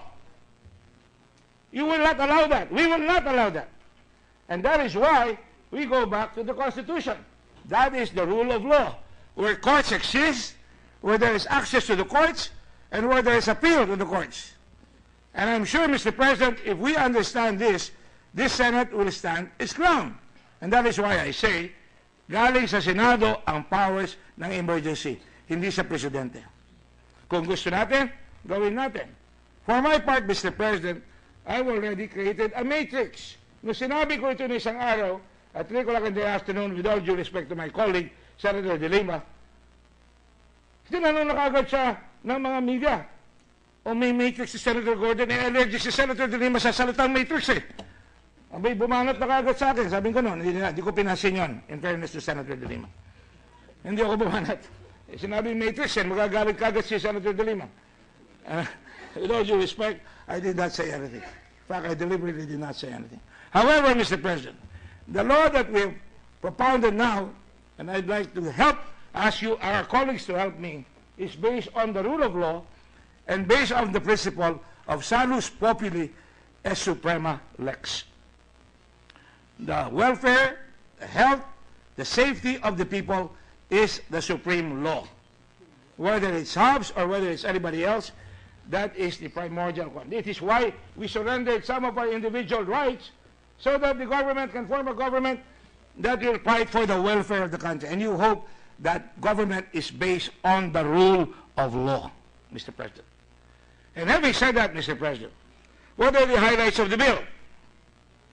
Entitled an act declaring a national emergency against illegal drugs and terrorism and establishing a national policy to authorize the President in accordance with the Constitution to exercise necessary and proper powers to address such emergency. Number one, the facts are, as I already said, I'm not going to repeat it anymore, 3,000 killings, 1,490 vigilante killings. That's one too many. Ito, 1,490. 1,510 police killings. 700 persons surrendered upon Tokhang as of September 2016. 3.7 million Filipinos affected. Terrorism, 402 bombings in the Philippines. I have a list of that. 402 bombings since 2000, including all the way down to the Davao night bombing, where 16 people were killed and 71 were injured. Why is there a need to declare a national emergency against illegal drugs and terrorism and lawlessness, including riding in tandem? It's because we are sworn under the Constitution. The prime duty of the state to serve is to serve and protect its people. When there are people dying, whether due to drugs or terrorist attacks, the state is perceived to be weak since it can't protect its people who do not feel safe in its own abode. If you kill people without a violation of their rights, that's a slippery slope, even if you justify it na kailangan patayin, hindi sila mahuli. But if you cannot protect the people, on the other hand, that's even more dangerous. And that is why the issue in the last election was peace and order, and the President was elected handsomely with a 6 million vote lead. The state should therefore protect its people using emergency powers, but under the rule of law. And what is the legal basis? Sinabi ko na yung Article 6. Sinabi ko na yung case law, David versus Arroyo, principle of checks and balances, na talagang nakakalat yung separation of powers and checks and balances sa ating Constitution. And what is the declared policy under this law? The state values the dignity of every human person and guarantees full respect for human rights. Due to and by reason thereof, it is hereby declared a national policy to authorize the President in accordance with the Constitution to exercise necessary and proper powers for a limited period only and subject to restrictions prescribed by this Act to effectively address the declared national emergency. What are the salient points of the bill? Congress has granted the following emergency powers to the President. We will appoint special prosecutors. It is up to us, if we agree, whose office will open 24 hours every day, including Saturdays, Sundays, and holidays, to receive complaints, file information, and conduct preliminary investigation. The idea is a focused, fast drive to get drug prosecution right away. Appoint special defense counsel. We have to protect the rights of the accused. The President can issue whole departure orders and limit right to travel. To relax the bank secrecy law against terrorists and against drug lords, pushers, etc. To issue freeze orders of property and funds involving illegal drugs and terrorism. Initiate construction of detention centers. Creation of the Congressional Oversight Committee under Section 17, composed of 3 members from House, 3 members of the Senate, and may invite interested parties as well, 3 from the Congress. Its oversight proceedings. The committee oversees and monitors the implementation of the Act. They shall receive the logbook, which must be prepared by the police and submitted to the Congress bi-weekly, along with the CCTV data, if any, from the police officers required to make the bi-weekly report. It shall likewise receive the bi-weekly report from the President regarding the implementation of the Act. The Oversight Committee provides the Congress with checks and balances in the emergency power. Creation of special 24-hour courts. They don't have to be open, but they must be available to hear cases involving illegal drugs and terrorism in every judicial region, conduct continuous and speedy trial not exceeding 60 days, with a decision to be made within 10 days from the case being submitted for decision. This is ideal, but you always start with the ideal, Mr. President. And now we become a little bit imaginative and innovative, if you will. If there is a writ of kalikasan, we propose to create a writ of salus populi. That means we will not declare the privilege of the writ of habeas corpus. But if you read the paper today in France, they arrested somebody, a kid, 15 years old, and if I can have the newspaper there, it says they arrested the kid and put him under house arrest. No court order. And I'm not advocating that here. But the French, having had their share, and I cite you the newspaper today, France arrests boy planning new pirates attack, and the boy was held under house arrest since France declared a state emergency after November 13 attacks. All right? And the reason given is simple. Imminent violence. The danger of imminent violence. When we propose the statute of writ of salus populi ex suprema lex, we assume that there is a clear and present danger, and we are not manghuhula, hindi natin alam kung anong gagawin, hindi naman sasabihin sa atin na magbubomba kung saan sila magbubomba. Pero pag natagpuan natin, meron tayong information, dapat makakapunta tayo sa husgado and say, iniimbitahan natin yan, depende sa words. Or, kinukuha natin siya, again, depending on the words, for his own protection because he can testify na meron kami narinig na alam niya na may magbubomba, o di kaya naman, i-detain muna natin siya for 60 days or 30 days, depende sa husgado. Bukas palagi ang husgado. Para may laban naman, mapigil yung imminent violence na tinatawag. That, to my mind, is what I'd like to think. And I ask our colleagues to help us out. Because masulimot ito. The balancing of interest is important. The harm that you're trying to avoid must be weighed against the rights of the individual that you're going to arrest. And we have to set the standards, Mr. President.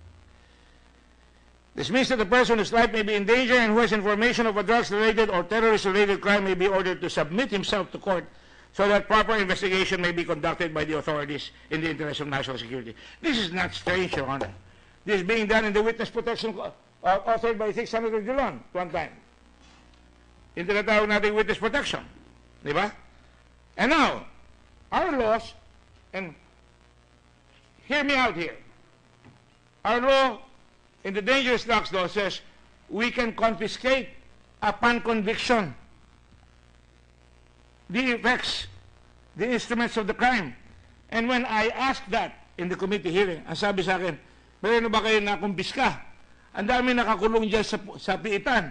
Meron ba kayo nakumpiska ang kotse, pera, bahay? Ang sagot, wala. Di ko alam kung bakit. I would like to investigate that, Your Honor. I would like to investigate in the Blue Ribbon Committee why nakakapasok yung babae, nakakapasok yung baril, at walang napoprosecute na talagang matitindi doon sa loob ng piitan. Not only in Believe It, but also in the detention centers, Mr. President. Gusto ko, pumasok yan sa Blue Ribbon Committee. Anyway, tayo lahat nasa Blue Ribbon eh. So, talagang malalaman natin yan. At the same time, Mr. President, itong preliminary attachment ang ipapalit ko dyan. Pagka may probable cause ako na ikaw nagtitinda ng droga, nahuli kita, aba, I will attach your properties. The government, meaning to say, will attach your properties habang nililitis para hindi mo magamit laban sa gobyerno yung ninakaw mo, yung ginamit mo na panghahamak sa mga Pilipino na yumaman ka dahil sa kaswapangan mo. So we can do preliminary attachment, Mr. President. And we can confiscate and put this under his cheat in favor of government for accused in drug cases. Mr. President, malapit na po ako matapos. Sinabi ko may official logbook and CCTV. Sama yan dyan. Meron dito sa Section 9 na nilagay natin batas, prevention of abuse.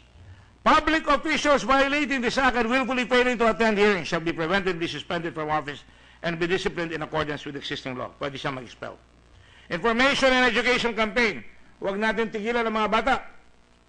We should fund Parents Sisters Association para magmi-meeting sila, para makikita na yung mga bata na pwedeng kandidatong kunin ng mga tutulak ng droga dahil may problema sa bahay. We should as the DepEd mag-train sa bawat eskwela, bawat campus ng guidance counselor para magagawa na makita rin yung mga bata na yan. We should fund that, Mr. President. In fact, Mr. President, I would even go as far as putting a psychiatrist in every province or a psychologist in every province para magawa yan. What about duration? Well, it's up to us. Gusto niyo 180 days, 6 months from effectivity unless sooner withdrawn by a joint resolution of Congress. Yan ang sinasabi sa batas.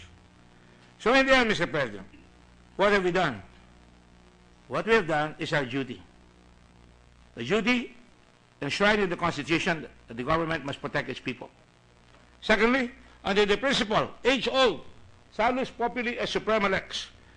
Sabi nga ni Francis Bacon, judges ought above all to remember, salus populi et suprema lex. Yung welfare, yung health, yung safety ng taong bayan, yun ang tunay na batas na ginagawa natin. And to know that laws, except they be in order to that end, are but things, captious, and oracles were not well inspired. Kundi susundin yun, walang silbi. Yung sinasabi natin yan. Sabi naman, ito sinasabi ni Herbert Broom, sumusulat ng maraming libro sa law. The good of the individual ought to yield to that of the community. This phrase is based on the implied agreement of every member of society that his own individual welfare shall, in cases of necessity, yield to that of the community, and that his property, liberty, and life shall under certain circumstances be placed in jeopardy or even sacrificed for the public good. Coincidentally, we are called upon to fight a war, a defensive war. We can be all drafted. Of course, tayo matatanda na, pero yung mga bata pwede pa. Finally, I end, Mr. President, as a reminder to all of us and the President of the Republic of the Philippines. It would be wise for us to, in our short time, in our idle time, to read A Man for All Seasons. And here, Thomas More is being asked to take the oath of allegiance to the king because he wanted to marry another time and he was going to separate himself from the church. And he was talking to William Roper, and he says, so now you give the devil the benefit of the law. Because gusto ni William Roper, yung si Rich, upakan na ni Thomas More dahil sinisiraan siya doon sa mga advisor ng atin. Sir Thomas More, yes, what would you do? Cut a great road through the law to get after the devil? Puputulin mo lahat ng kahoy para mahabol mo si Satanas? Ano sabi ni William Roper? Yes, I'd cut down every law in England to do that. Ano sagot ni Sir Thomas More? Oh, and when the last law was down and the devil turned around on you, bumalik ang demonyo, wala ka ng batas na matutulong sa'yo, where would you hide? Where would you hide kung wala ng batas? Well, tinanggal nyo na lahat ng batas na tutulong sa individual. At ginagamit na natin ang karahasan imbes na yung rule of law. At sabi niya, and when the last law was down and the devil turned around on you, where would you hide? Roper, the laws all being flat. This country is planted thick with laws from coast to coast. Man's laws, not God's. And if you cut them down and you're just the man to do it, do you really think you could stand upright in the winds that would blow them? Yes, I'd give the devil benefit of law for my own safety's sake. And that, my friends, my colleagues, beloved colleagues, is the message today. Let us use the law to get the devil. Without that, the devil will get us. Thank you very much, Mr. President. I shall be open for interpretation. Thank you, Senator Gordon. Majority Leader. Mr. President, may we recognize Senator Manny Pacquiao Senator Pacquiao is for the recognized period of interpellation. for interpellation.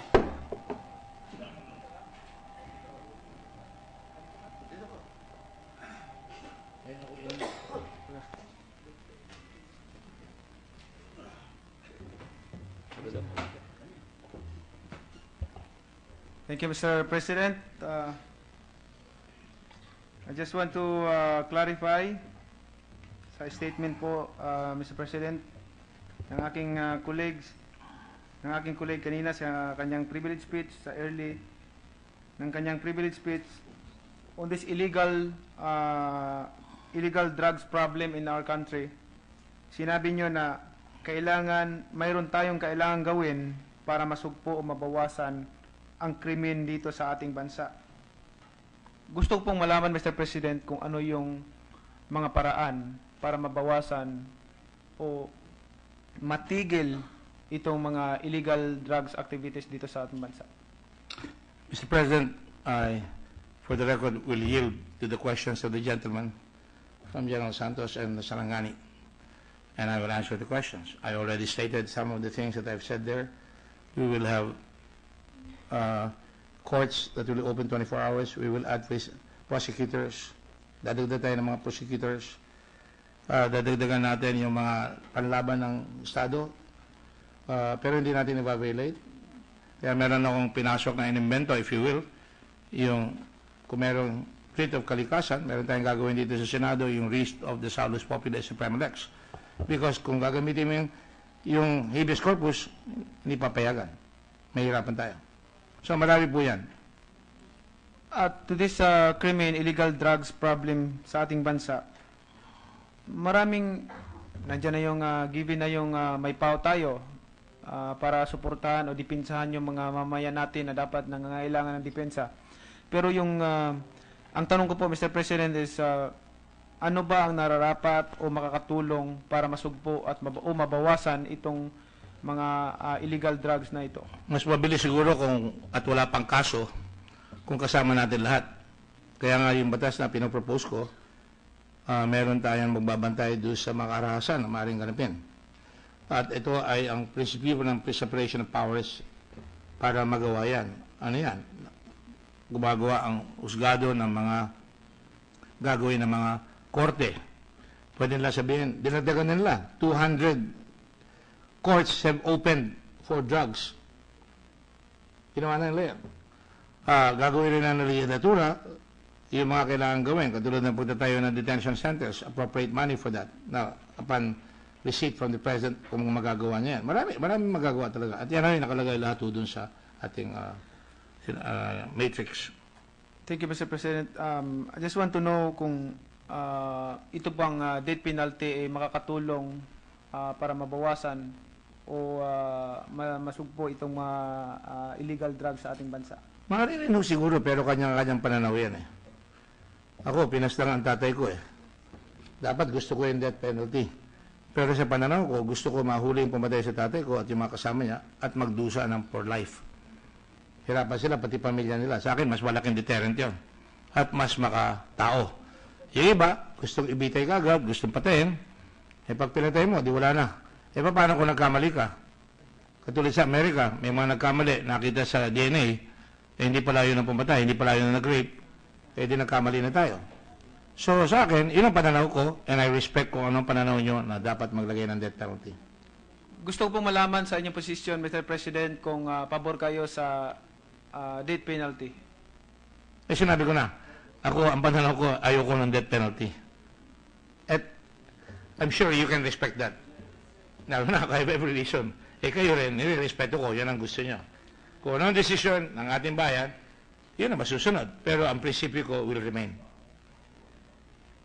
Para sa akin po, ang death penalty is isa sa mga solusyon para mabawasan ang ating krimen dito, lalong-lalo na halos karamihan sa pangyayari, mga krimen dito sa ating bansa ay may involvement sa illegal drugs. Halimbawa po, meron isang nakadroga, isang nurse ng St. Luke's, pinasok na sa bahay. Hindi natin alam kung bakit, pero nakayahu siya, naka-drugs. Pinagsasaksak niya ng 19 times. Pinatay niya. Sabi, kung kayo, kung luwang batas natin, death penalty yan. Alright? Eh, hindi ba dapat mas maganda kung nilitis yung kanyang kaso at nabigyan siya ng 10 it worked, at sabi ng mga bata, anong gagawin ho dyan? Life imprisonment po. Bakit? Para magdudu siya sa araw-araw at para maging magandang halimbawa na hindi ka dapat maging masamang tao. Pag namatay ka, nakalimutan ka na. Nakalimutan na. Natatandaan niyo ba si yung nag-rape kay Maggie de la Riva? Jaime Jose. Natandaan niyo yan? Ako, hindi ko na matandaan yung pangalan eh. Di ba? Pero yung taong pumatay na nasa preso, natatandaan niya kung bakit siya nasa preso. Yung pamilya niya, natatandaan siya kung bakit siya nasa preso. Naghihirap, magdadala ng pagkain sa preso. Bibili ng pambili. Sabihin sa kanya, kasi ikaw, pumatay ka ng tao, tabo lahat kami nahihirapan. Di ba? Nasa kakubol. Ito pong Senate Bill number 185 is death penalty for drug traffickers, drug pushers, drug lords. Ito po ay doon lang sa mga drug traffickers, pushers, drug lords. Itong bill na ito for death penalty. Gusto ko pong malaman sa inyo, pabor po ba kayo dito for mga drug traffickers lang naman, hindi naman ito... Kay drug trafficker, kay sino man siya, gusto ko magdusa siya, nararamdaman niya yung pait ng kanyang kasalanan. Pag pinatay mo siya, wala na. Ito mo si Udikta, pinatay na. Hindi na siya magsasabi kung sino pang kasama niya. Okay, gusto ko pong malaman na in our Constitution, death penalty is allowed for heinous crimes. And also in biblically for religious matter, although in the New Testament does not the death penalty does not denounce but assume the right of the state to use it to discipline, yun nga, para madisiplina ang mga tao. Hindi ito masama laban sa mata ng Panginoon. Hindi ito masama o labag sa ating konstitusyon. I don't think I have no reason why most of the people or some people in our country are opposing the death penalty for drug traffickers, which is in this time it's necessary to have it. Your Honor, ito ay another issue not germane to the topic that I raised in my privilege speech, and I will also answer that question. Of course, pwede yan. Pero yan ang prinsipyo ko, ayoko eh. I respect. Yes, Mr. President, I respect your... Ha? Doon nga ako natakot sa sinabi ng Presidente. Hindi ko na kailangan niyang extra powers. Nakalagay pa, he did not mention Gordon. Okay lang sa akin yan, di happy ako. Pero, baka naman mangyari pinapatay naman na ito. Huwag na death penalty, huwag na kayo maglagay niyan. Pinapatay na I don't think that is what he intended. Gusto mo ba yun? Gusto niyo ba yan? Gusto mo I don't think we all like that. That's why we need to have this law, death penalty, para madaan naman sa due process yung mga tao natin na hindi man lang, di ba? I'm not saying na gagagawa ng mga pero at least makita nila na in a legal way na naparusahan sila ng ating batas na may due process. Tatalay ko lang po, nag-uusap lang naman tayo magkaibigan dito. Si Yesu Cristo po, di ba? Guilty, death penalty, pinako. Tama po ba yung sentensya sa kanya? Pinako. Tama po ba yung sentensya sa kanya? Tama po ba o mali yung pagkasentensya sa kanya? Death penalty. Hindi po hindi tama Bakit? Napatunayan, nag-resurrect pa siya, nabuhay siya Di ba? At ayaw niya di ba? Hindi, kailangan po niyang gawin yan para tayo ay may kaligtasan. Tama, para maalis tayo sa kasamaan natin. We should understand that when Jesus Christ came to this world, He is pure man and pure God. He is destined to sacrifice and crucify, enable us to be saved. Hindi nga ho naniniwala si Pontius Pilate at saka yung mga Romano na siya ay Panginoon Pero sa akin yun ang pananaw ko. And I can debate with you and you can debate with me till we're blue in the face. Pero hindi po magbabago yung pananaw ko. And I appreciate your trying to convince me. Pero ako mismo, dapat ako may rason na dapat patayin kung palagay nyo, pinatay ko na lang yung pumatay sa tatay ko, pinapatay ko. Tama po ba yan? Eh, bakit tayo gagastos? Eh, sabi nga nung isang doktor sa Amerika, tama yung ginagawa dyan. Ang gastos sa bawat preso ay pagkain ay malaki. Kaya dapat patayin na lang yung mga tao. Kung pinatay mo yan, hindi na tayo gagastos sa preso. Yung ginastos dyan, 73 million na tayo, kung pinang-aral mo lang yung mga bata, mas marami ba ka makukuha. Pero hindi natin ginagawa yun because tama na eh. Thank you, Mr. President. If the President declares of national state of emergency power, I think inisip niya para sa kapakanan ng ating bansa. Gusto ko lang, for the record, Mr. President, gusto ko lang ipaalam sa lahat na ang Presidente, no, kilala ko na siya bago pa siya naging Presidente. Ang puso niya, mapabuti ang kapakanan ng ating bansa, matulungan ang mga mamayan, hindi para sa kanyang sarili, kundi para sa ating lahat. Now, if we know that we can do something to help the President, we'll do it now. Tulungan natin siya. Hindi natin siya hilain pababa o ano. This is our country, this is our nation. Ito ang bahay natin, ito ang tahanan natin mga Pilipino, magkaisa tayo para sa ating bansa. Pangalagaan natin. Maraming salamat, Mr. President. Hindi po natin sinasabing mali si President Duterte. Sinasabi ko lang, gawin natin yung tama. Ang konstitusyon ang sinasabi, dapat isi-share mo yung powers ng emergency powers para hindi siya magkakamali. Alam niyo, pag presidente na kayo, Mr. Pacquiao, Senator Pacquiao, pag naging presidente kayo, maraming nakapaligid sa inyo na chuchuwari-wariwa, akala kayo ang pinakamagaling. At pag ang mangyayari dyan, ay baka maligaw rin tayo ng landas. Nagmamakaawa ko yung aking kaibigan si Senator John, tigilan ko na. Titigil na po ako. Yes, go ahead. Majority Mr. President, may we recognize Senator Laila de Lima? Yes, sir. Senator de Lima is recognized.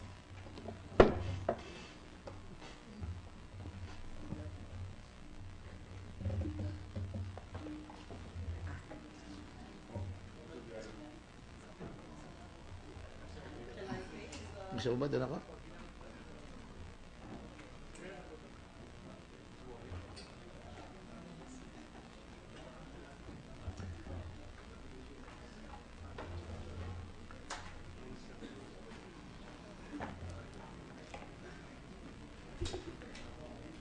Thank you, Mr. President. I don't even know where to start. I would start by saying, will the gentleman yield? Interpellation. Yes, Because Mr. that is usually President. the norm here, Mr. Yes, President. I can start. Because with if I that. say no, you cannot ask me questions. In the same manner that when you had So your we'll- first privilege speech, you said you will not take questions. So I'm willing to yield, Mr. President. Thank you. Thank you. So I need not ask? Oh, no, Because you have to ask. The gentleman You have to is ask. willing to yield to Because some you have to ask. questions. Do not assume. Actually, Your Honor, this is just friendly banter. yes, Because, yes. you know, So will the gentleman yield to I a few will yield questions? with loving heart, Your Honor. Thank you. I'm sure this is going to be a friendly exchange. Well, I am just looking at a bill. And I guess the privileged speech that the good gentleman has just delivered is a sort of a sponsorship of this bill. This is a bill, an act declaring a national emergency against drugs and terrorism, establishing a national policy to authorize the President under the Constitution to exercise necessary and proper powers to address such emergency. I just saw this bill about 15 minutes ago. So Mr. does the gentleman confirm that he has in fact filed, or is he filing this bill? it has already been filed, Mr. President. When was this This filed? afternoon. This afternoon. So just this afternoon. And that's the reason why, Mr. President, and I was asked by the reporters here, I said I was contemplating filing a bill. And when I was asked over the weekend, I have not yet filed the bill. I will file the bill and you will see it. Okay, so you did file, the gentleman did file this afternoon this bill. Yes, Mr. President. And given the enormity of the proposal, the magnitude, the enormity, the importance of this proposal, certainly us in the Senate would really need a lot of time to go over this. Definitely, For Mr. purposes President. of today's interpellation, I'll try to limit it to just a few questions so far. Obviously, your bill seeks to go beyond what the President has sought or has done in issuing proclamation number 55. Correct? My bill is more specific, and it is due to my belief that the proper thing to do is to let the public know what the intentions of the government are. And in the article that I mentioned, Article 6, Section 23, it says we can prescribe the limits upon which the power will be undertaken, how long it is, and the national philosophy behind it. The bill of the President, as Senator Pacquiao said, is probably well-meaning, but most people would become afraid. They would like to know where we're headed. We write bills because under the rule of law, there must be clear description of the law so that there will be redress or recourse to the powers vested upon us by the Bill of Rights and many other things. And that is why it is not enormous. It was worked on very, very hard over the weekend. My voice is crackling because of lack of sleep, but it's something that I enjoyed immensely. With due respect to the sponsor, this looks very enormous to me. That's Very why normal? we need, yes. Enormous? Enormous. Well, thank you, madam. And a bit alarming for me. But I need not expound on that at this point. Now, obviously, proclamation number 55 is an exercise of executive power. And as you did mention earlier, the President is aware of the restrictions on the executive power, especially if he would suspend the writ of habeas corpus or even declare martial law. So he limited himself into the declaration of a state of national emergency on account of lawless violence in Mindanao. That's correct, Mr. President. And plain and simple, this is just supposed to be the call-out powers of the President. That is our interpretation of it. And that is the interpretation of the Supreme Court. And that is purely executive power under Section 18, Article 7, but of course subjected to certain check because Congress may actually revoke. It is a declaration but not an exercise of the power, Mr. President. It is a declaration of a state of lawlessness, of a state of emergency, but he cannot exercise that powers because Congress first is limited by that provision that he cited, which I think is not well advised, but he can be limited by what is in the Constitution insofar as the Senate is concerned. Or the but Congress the power to call out that's or the legitimate. power is Legitimate. in itself a power, an That is executive legitimate. power. Yes. So it's an exercise of an executive power. Yes, Your but Honor. not subject to any congressional concurrence, but maybe perhaps still subject if the to judicial President review. goes beyond it, the Senate can do so. Do we want that situation where we have to tell the President that he's going beyond? And we do know also that in his proclamation number 55, they focused only, or they confined such call-out powers to terrorism. Terrorism and Mindanao, by and large. Yes, terrorism in Mindanao and the possible spilling out from Mindanao to the rest of the country, particularly in metropolitan I areas. don't know if he limited that because he put in lawless violence. There's lawless violence going on, Mr. President, with vigilante killings. We also do know that there have been previous... Let me just finish with all due respect. Lawless violence can include vigilante killings, can include riding in tandem. That's precisely my line of questioning, Mr. President, because we do know that there have been pronouncements, no less than from the President himself, and also from spokespersons, I guess, or from even CPLC, Panelo, that they were in fact contemplating also, as part of the scope of this proclamation declaring state of national emergency because of the drug killings or the spate of killings? I'm glad that they're transparent about it. I'm happy about it. Do we know whether in the final version of this proclamation number 55, the executive saw it fit to limit such proclamation only to terrorism and not include these killings? Res ipsa loquitur, the thing, the best evidence is the proclamation. Yes, but do we know why there was such a change of heart? I don't Because know. we even heard from from media reports that CPLC Panel Lord said that even before the September 2 Davao bombing, they were supposed to be, or they were already drafting, or if not, or they do have already the draft proclamation, which supposedly includes the killings. For the record, Mr. President, I think that was denied, and I say it carefully, I think it was denied. I think Senator Didon is aware that he has denied it. But at the same time, Mr. President, I go by what I see. And from what I see, I do not expect them to do anything else, because if they do, they will go beyond the pale.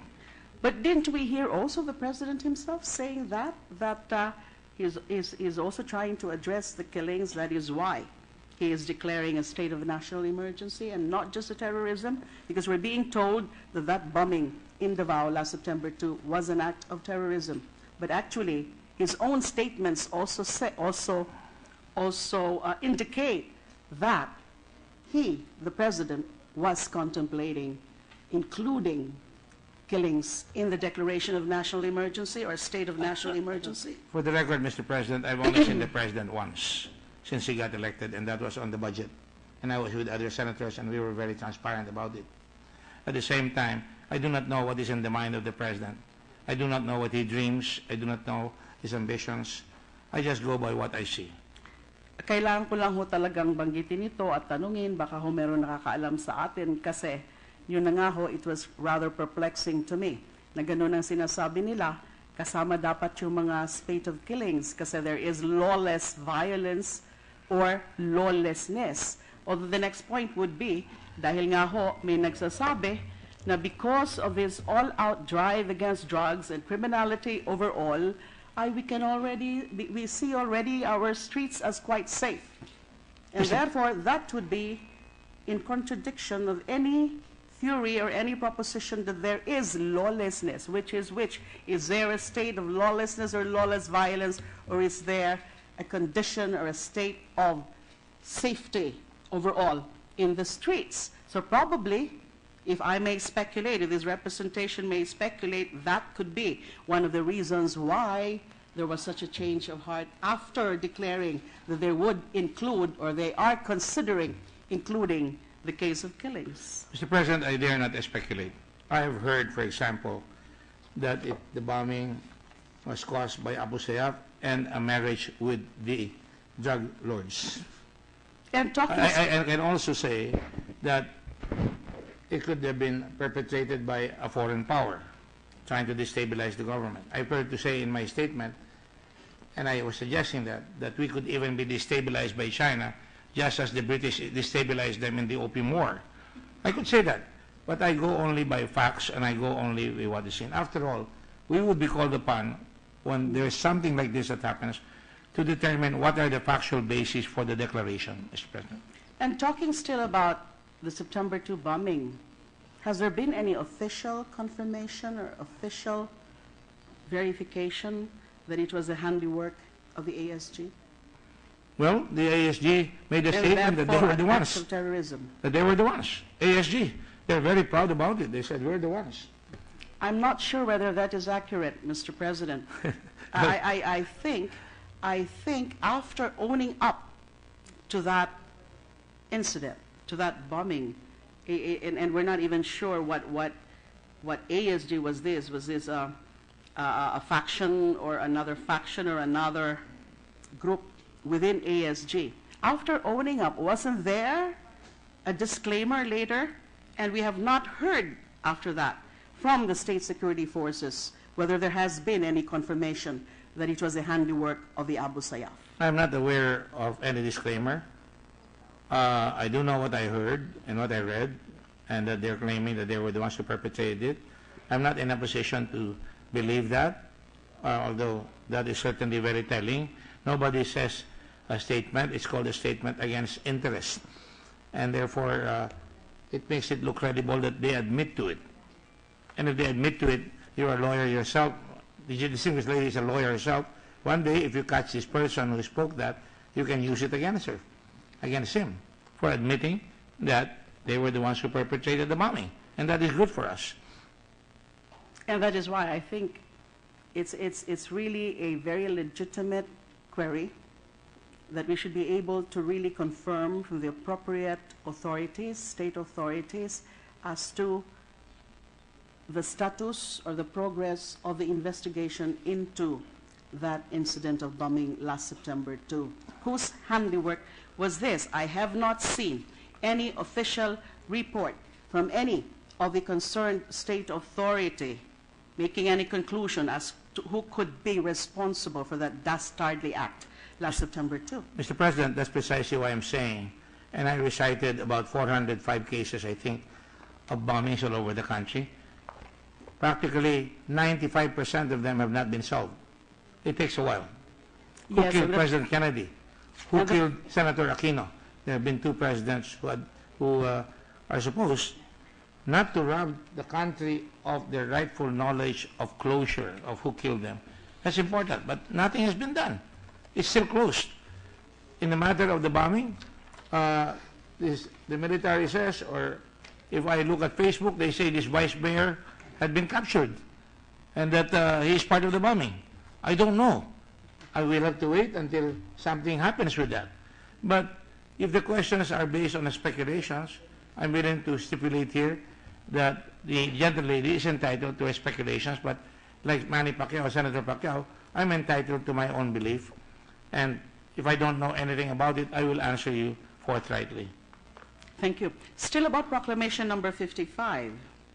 Now, since this is merely an exercise of the call-out powers, I believe so. State of national emergency on account of lawless violence in Mindanao, then obviously what this entails is just simply the deployment of more forces, military forces, augmenting the regular PNP forces. That is what we understand the call-out powers to comprehend, or to cover the exercise of call-out powers. Mr. President, I failed to state in my speech, but if you look at the record of my speech on paper, I failed to listen to that because I jumped into it.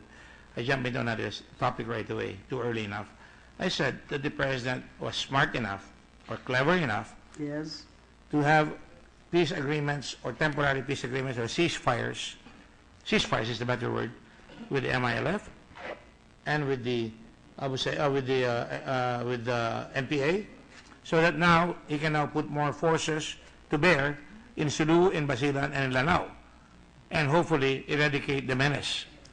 And At least he's doing something about it, Mr. President.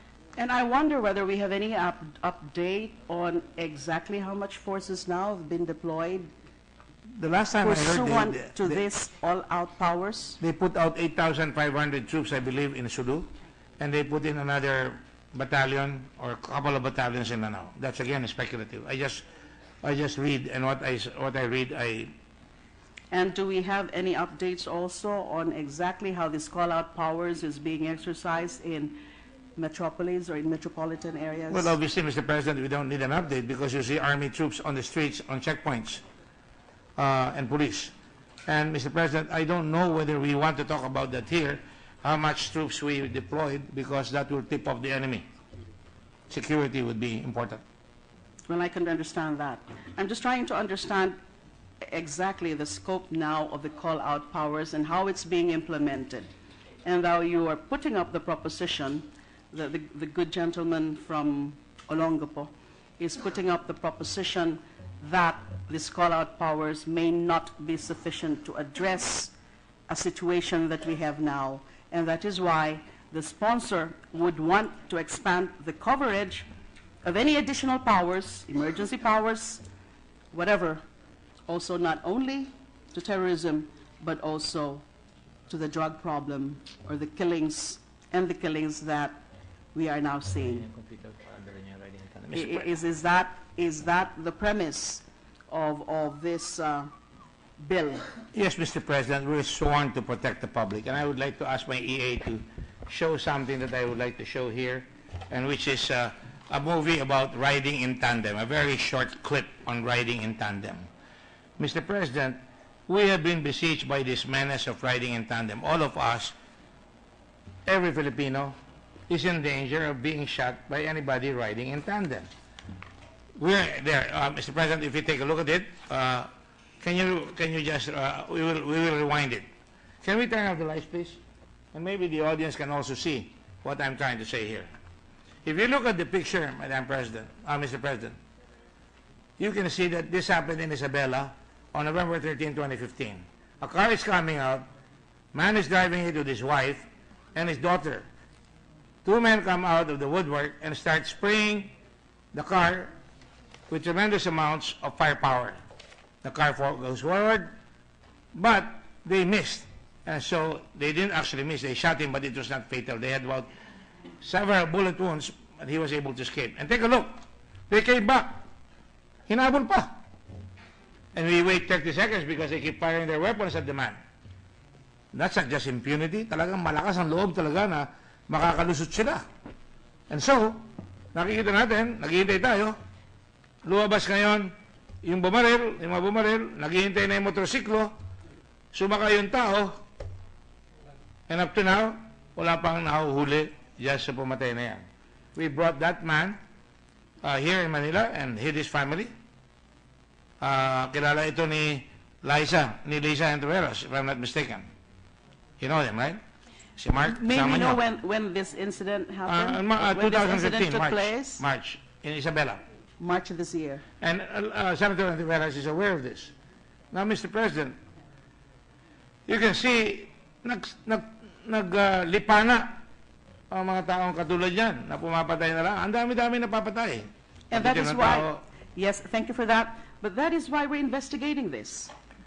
And we're still determining the facts. We're still trying to find out the truth. Who are behind these killings? Mr. President, we can investigate. That's correct. And the lady is correct.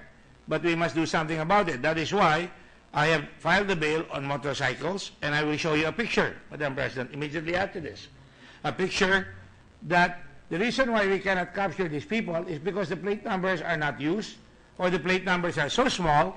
And if you will humor me, I will show you the picture of a motorcycle the way it should be done. Big motorcycle plates, and there you go. Malayo pa. I'm sure Senator Rector will appreciate it. You can take a look at it, and you can see the big plate numbers, and that will help solve the problem to a certain extent. I hope the gentle lady agrees. Because right now, walang ganyan. Walang ganyan. In fact, I'm also putting a bill where we will put up big body numbers on jeepneys, on tricycles, which we did in Olongapo very effectively. So you see, what I'm trying to posit here is if we draft a law, we can husband the excesses. Mapipigil na natin yung excesses because kaya meron niya sa Constitution para maigapos natin yung gagawin nilang excesses. You're manacling. You know, in my bill, they will even be allowed, the government will be even allowed to buy electronic bracelets para yung mga tao, yung mawala lamang mo kung nasa naroon, kung pinalabas on bail. I mean, that should be allowed. So marami tayong magagawa. I'd rather do something than do nothing.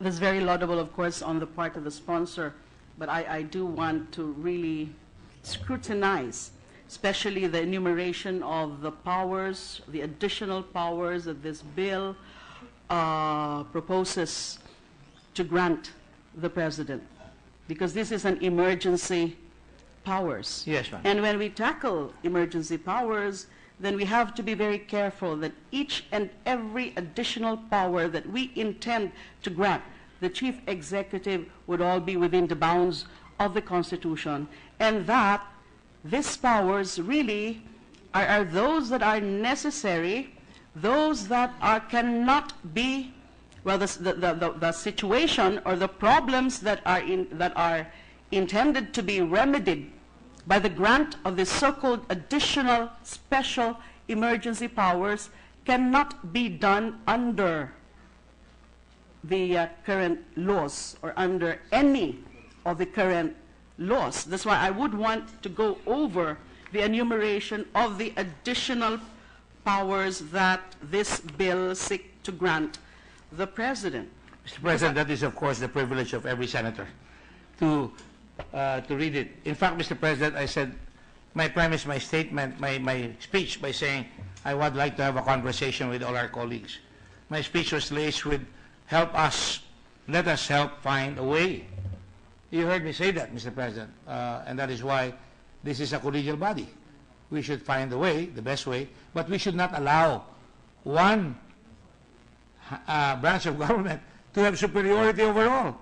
That is why we quoted David versus Macapagal, Arroyo, to be able to make sure that we don't forget that there is a separation of powers clause which has spread out through every law.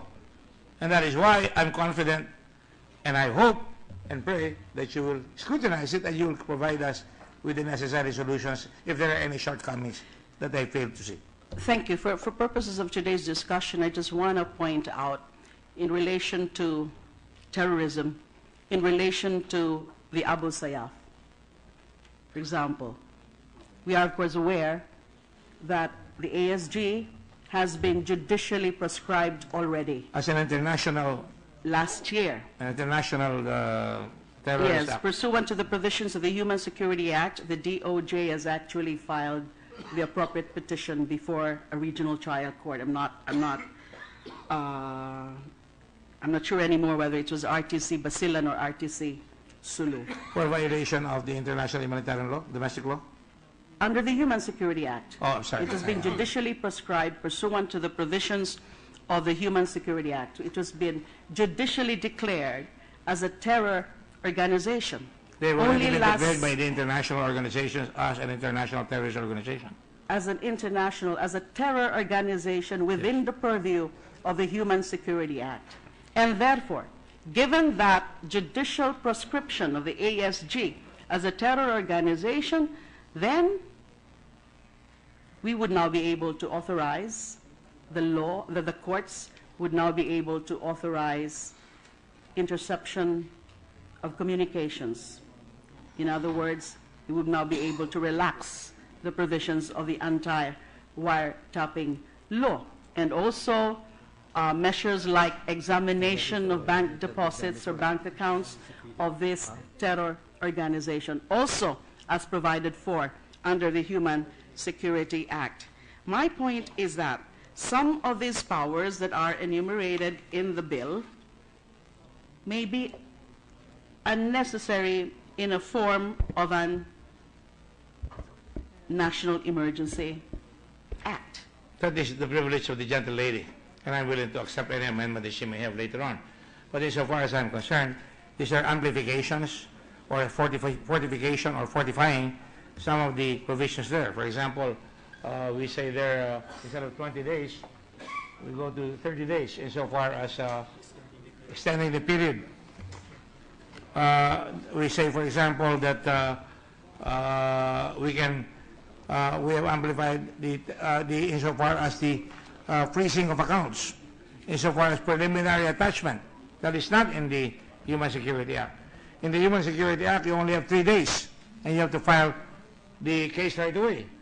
Here, under the writ of Salus Populis Suprema Lex, if we find that there is information that somebody is about to perpetrate a bombing that will produce wanton killing in articulo periculi, in a state of danger, absolute danger, the government must not be helpless. That is why we put that there. They can file the case against them and detain them. Now this writ of Salus Populis Suprema Lex, Section 11. Yes. I would want to further understand it. I'm sure you do. This is novel. Well, thank you. I'd like to be novel once in a while. But honestly, I really cannot yet quite comprehend the objective of this writ. Of course, you will have an opportunity to further expound on this, but for now, can we ask the sponsor, what exactly does this cover? Writ of Salus Populi es Suprema.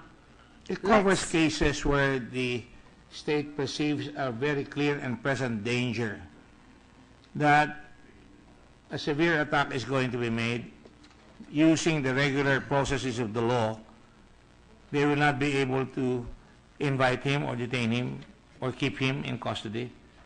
But they will try to convince the court that, as in Israel, as in other countries, that they need to have this person submit. And all the processes are available to him, including bail. But of course, such a writ can only be obtained by court order. By court order. Yes, by any judge. It follows closely the provision in the Bill of Rights that on search seizures, that no process will be served unless you go before the court and you explain to the court why this is necessary. And the person to be a subject of this writ of Salus Populi es Suprema Lex per the Section 11 of the bill is any person possessing intelligence information vital to the protection of life and limb. Yes, Your Honor, because at times when there is a bombing, people are afraid. It is just like inviting him and convincing him that his testimony will be vital for the welfare and the safety of the country. Or for that matter, if we know that somebody has already perpetrated it under the rules of court, you need additional evidence to convict him. And that's where you use Salus Populi es Suprema Lex Writ. Anyway, I'm still, I do need time to really study this. Like I said, it's the privilege of the gentle lady. I would love to discuss it with her, but novel because concept. there's no mean bone in that law. Now going to the drug problem, because that is also part or covered by the proposal. Hindi lang po ako kasi makapigil na kailangan ko naman sigurong straighten certain facts, kasi kapag ho binabanggit ang tungkol sa bilibid or sa National Bilibid Prison ay mukhang ang nagiging senaryo kasi yung ibig palabasin ay wala naman talagang nangyari mula nung nagkaroon kami ng raid noong December 15, 2014. Naalala niyo po lahat yun. Talagang that was covered by national TV. It was really a massive raid. It was a very sensitive operations. It was interagency, actually. And I personally led that raid on the National Bilibid Prison on December 15, 2014. Kaya hindi ko po mapigilan mag-react kapag ang parang pinapalabas ay walang nangyari after December 15, 2014. Naggrabe pa rin ang kalagayan ngayon sa National Bilibid Prison, lalo na ho kapag paulit-ulit hong sinasabi na gumagawa ng droga sa loob ng bilibid. Ibig sabihin, yung pinapakalat nila na sinasabi nila palagi na merong shabulab daw po sa bilibid. Ilang beses ko na rin po yan binabanggit sa mga media interviews, kahit nga ho dito sa Senado, na ang aking pagkaalam, dahil yun po ang una kong pinahanap nung ginawa nga namin yung raid na yon in December 15, 2014, na there's no such thing as a shabul laboratory inside the National Bilibid Prison. Hindi po na-confirm yung haka-haka noon na mismo sa loob ng National Bilibid Prison ay nagluluto o gumagawa sila ng droga. Ang na-confirm lang po namin ay ito nga hong mga ilan-ilan na mga high-profile drug personalities or drug convicts sa Bilibid. Katulad nila Peter Ko, lalo na yan si Peter Ko, sila Colangco, na bagamat hindi siya na-convict for a drug-related offense, ay for some reason, nung nandun na siya sa Bilibid, he was also engaging in drug trade. Pero how did they engage in that drug trade? Ang nalaman ho namin nung nag-raid nga ho kami at in the course of the succeeding investigations, ay sila ay nakakapag-transact ng drug trade sa pamamagitan ng mga communication devices, lalo na yung cellphone. Na dahil sa cellphone, dahil sa communication devices, ay nakakapagbigay sila ng mga instruction o nakakausap nila yung kanilang mga cohorts outside the bilibid. Pero yung allegation po na mismo nagluluto o gumagawa ng droga, I must say this again, na wala po kaming na-confirm na ganong senaryo o mga ganong pangyayari sa loob ng Bilibid Prison. At yung mga tungkol dyan na meron pang banda, meron pang mga jacuzzi, these are already things of the past. Dahil nga po, because of that raid noong December 15, 2014, ay pinadismantle ko na po yung kanilang mga kubol. But of course, after the December 15, 2014 major raid, doon sa mga series of raids, hanggang ngayon nga po, I was even surprised to learn in one of the hearings ng Committee on Public Order and Illegal Drugs na rineport po ni Secretary Aguirre na meron silang recent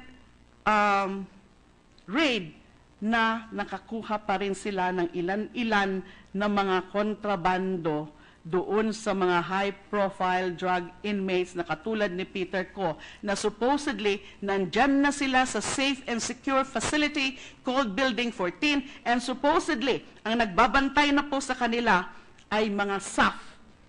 So what does that tell us? Ano po kaya ang nangyayari sa Bilibid na kahit SAF na ang nagbabantay ay mukhang nakakalusot pa rin if we are to really go by that report of Secretary Aguirre. But I can tell you this, na yung mga recent discoveries na yan, nothing compared doon sa mga nadiskubre namin nung ginawa nga ho namin yung December 15, 2014 raid. So, kaya ko lang ho sinasabi, and I just want to have it, the record straight, na wag naman po sana na parang, in spite of all those efforts, ay parang pinapalabas na walang nangyari, walang ginawa, lalo na po itong abang lingkod ninyo, na iimbestigahan na nga po ng House Inquiry because of the supposed proliferation of drugs under her watch. Now, the clear implication is that this representation did nothing to address the drug problem within the Bilibid. Dun po, I must be honest with what I feel, na nasasaktan po ako dyan, na para bang lahat na lang na mga masamang nangyari sa Bilibid ay sa akin sinisisi. I must beg the understanding, the indulgence of the gentleman from Olongapo, that I was constrained to again express my sentiments about that, because again, about the insinuations na para bang hanggang ngayon, matindi pa rin, grabe pa rin, malala pa rin ang sitwasyon sa Bilibid. Na kung i-compare nyo nga po yun dun sa mga na-discover namin noong December 15, 2014, wala na po yan.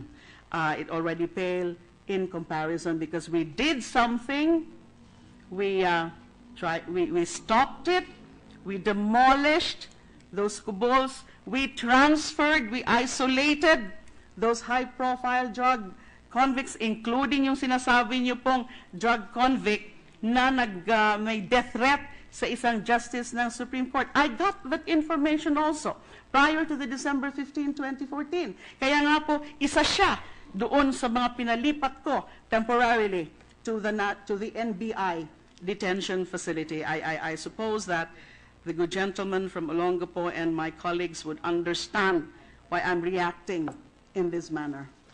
I perfectly understand, Mr. President, and I respect the sentiments of the good lady.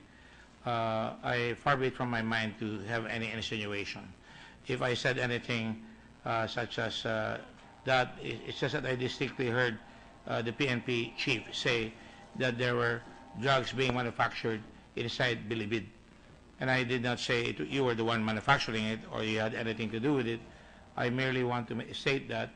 And if I've caused you some discomfort, I apologize because it was not my intention. No, I actually didn't mean anything. It's not really the good gentleman from Olongapo. Sambales, ma'am, because I was born in Castilla, Sambales. Try to make my constituency a little bigger. And I would be reserving further questions. I'm not sure whether it's still going to be on plenary or the proper committee to which the privileged speech or the bill would be referred, because there are lots of things to be scrutinized under this bill. Thank you very much. Thank you, Your Honor. Thank you. Thank you, Senator De Lima. Senator Dillon. Yes, Mr. President, this is Senate Bill 1134. I assume this will be referred to the appropriate committee when the reference to business, when it is included in our order of business. And a lot of us have a lot of questions, but I think it is best that we raise the questions when the bill is reported out by the committee, and however the provisions come out, then it is at that point that we will raise that this representation intend to raise questions. In the meantime, the gentleman from Sambales has delivered a privileged speech. I don't know, if not necessarily, or principally based on SB 1134. So we just raise the questions at the appropriate time when the bill is reported out. Thank you, Mr. President. Thank you, Senator Dillon. The gentleman is correct, Mr. President. It should be based assigned to the proper committee. Although it would be appreciated because of the prevailing situation, baka maunahan tayo ng ibang mangyayari. But it's okay. It's up to us. Like I said, I was after a conversation, and that conversation will be continued on committee and will be reported out at the proper time.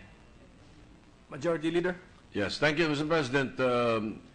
The Senator Gordon desires to refer the committee to the Blue Ribbon Committee, Mr. President. This privilege speech. The bill later on will be referred to the proper committee, but the privilege speech of the gentleman, I move that we refer to the Blue Ribbon Committee. Mr. President, I only mentioned that because I know it can be referred to the committee of Senator Dillon because it's the committee on revision of laws, or the committee on. But I won't mind if it's going to be in the committee on Blue Ribbon. I mean, it's not my desire. It's in the rules. What is being referred is the speech, gentlemen. Senator Dillon. If the majority leader has no objection, may we defer the referral of the privileged speech after the Secretariat would have determined which committee would have jurisdiction over Senate Bill 1134, so that both the privileged speech and 1134 will be referred to the same committee, if that is acceptable to the majority leader and to Senator Gordon. I have no objection, Mr. President. I withdraw my motion. The motion is withdrawn. Thank you. And we'll just await the referral of the referred Senate bill. I would like to thank the Majority Floor Leader and the Senate President for the statements being made here right now, because I think that's in the rules. Thank you very much. Thank you, Senator Gordon. Thank you. Mr. President, may we proceed with the reference of business? Any objection? Hearing none, let us continue with the reference of business. Senate Bill number 1130, an act establishing a labor empowerment assistance program, amending Presidential Decree number 442 as amended, otherwise known as the Labor Code of the Philippines, appropriating funds therefore and for other purposes, by Senator Joel Villanueva. To the Committees on Labor, Employment and Human Resources Development and Finance. 1131, an act reinstituting Reserve Officers Training Corps as a mandatory course for tertiary level students and for other purposes. Senator Joel Villanueva. To the Committees on Education, Arts and Culture, and National Defense and Security. 1132, an act providing for the development, rehabilitation, and modernization of Naval Airport in the province of Biliran and to allocate funds therefore. Senator Joseph Victor Ejercito. To the Committees on Public Works and Finance. 1133, an act is strengthening the national and local health and nutrition programs for pregnant and lactating women, infants, and young children in the first 1,000 days and appropriating funds therefore. Senator Joseph Victor Ejercito. To the Committees on Health and Demography, Women, Children, Family Relations, and Gender Equality, and Finance. Resolution number 132, a resolution congratulating and commending the Philippine team for garnering 4 medals and 2 honorable mentions in the 57th International Mathematical Olympiad held last July 6 to 16, 2016 in Hong Kong. Senator Paulo Benigno Bamakino, the fourth. To the Committee on Rules. Resolution number 133, entitled Resolution Directing the Senate Committee on Energy to conduct an investigation in aid of legislation on the impending power disconnection of the Bukidnon Subtransmission Corporation to the service area of the Bukidnon Second Electric Cooperative in the province of Bukidnon, with the end in view of preventing the recurrence of similar events that disrupt economic activities and protecting the interests of the general public, by Senator Sobiri. To the Committee on Energy. May we also refer that particular resolution secondarily to the Committee on Cooperatives, Mr. President? There is a motion to secondarily refer PS Resolution number 133 to the Committee on Cooperatives. Any objection? Hearing none, the motion is approved. Thank you, Mr. President. Mr. President, pursuant to Section 101 of Republic Act 10717, otherwise known as the 2016 General Appropriations Act, I'd like to manifest the following members of the Senate to the Joint Congressional Oversight Committee on Public Expenditures. For the majority, Senator Loren Legarda as chairman, Senators Franklin Relon, Senator Vicente Soto, Senator Sani Angara, Senator Bam Aquino, Senator Pampilo Lacson, and Senator Villar. For the minority, Senator Ralph Recto. The manifestation of the Senate contingent to the Joint Congressional Oversight Committee on Public Expenditures is noted. Thank you, Mr. President. I move that we adjourn the session until 3 o'clock in the afternoon of Wednesday, September 14, 2016. Is there any objection? There being none, the session is adjourned until 3 o'clock in the afternoon of Wednesday, September 14, 2016.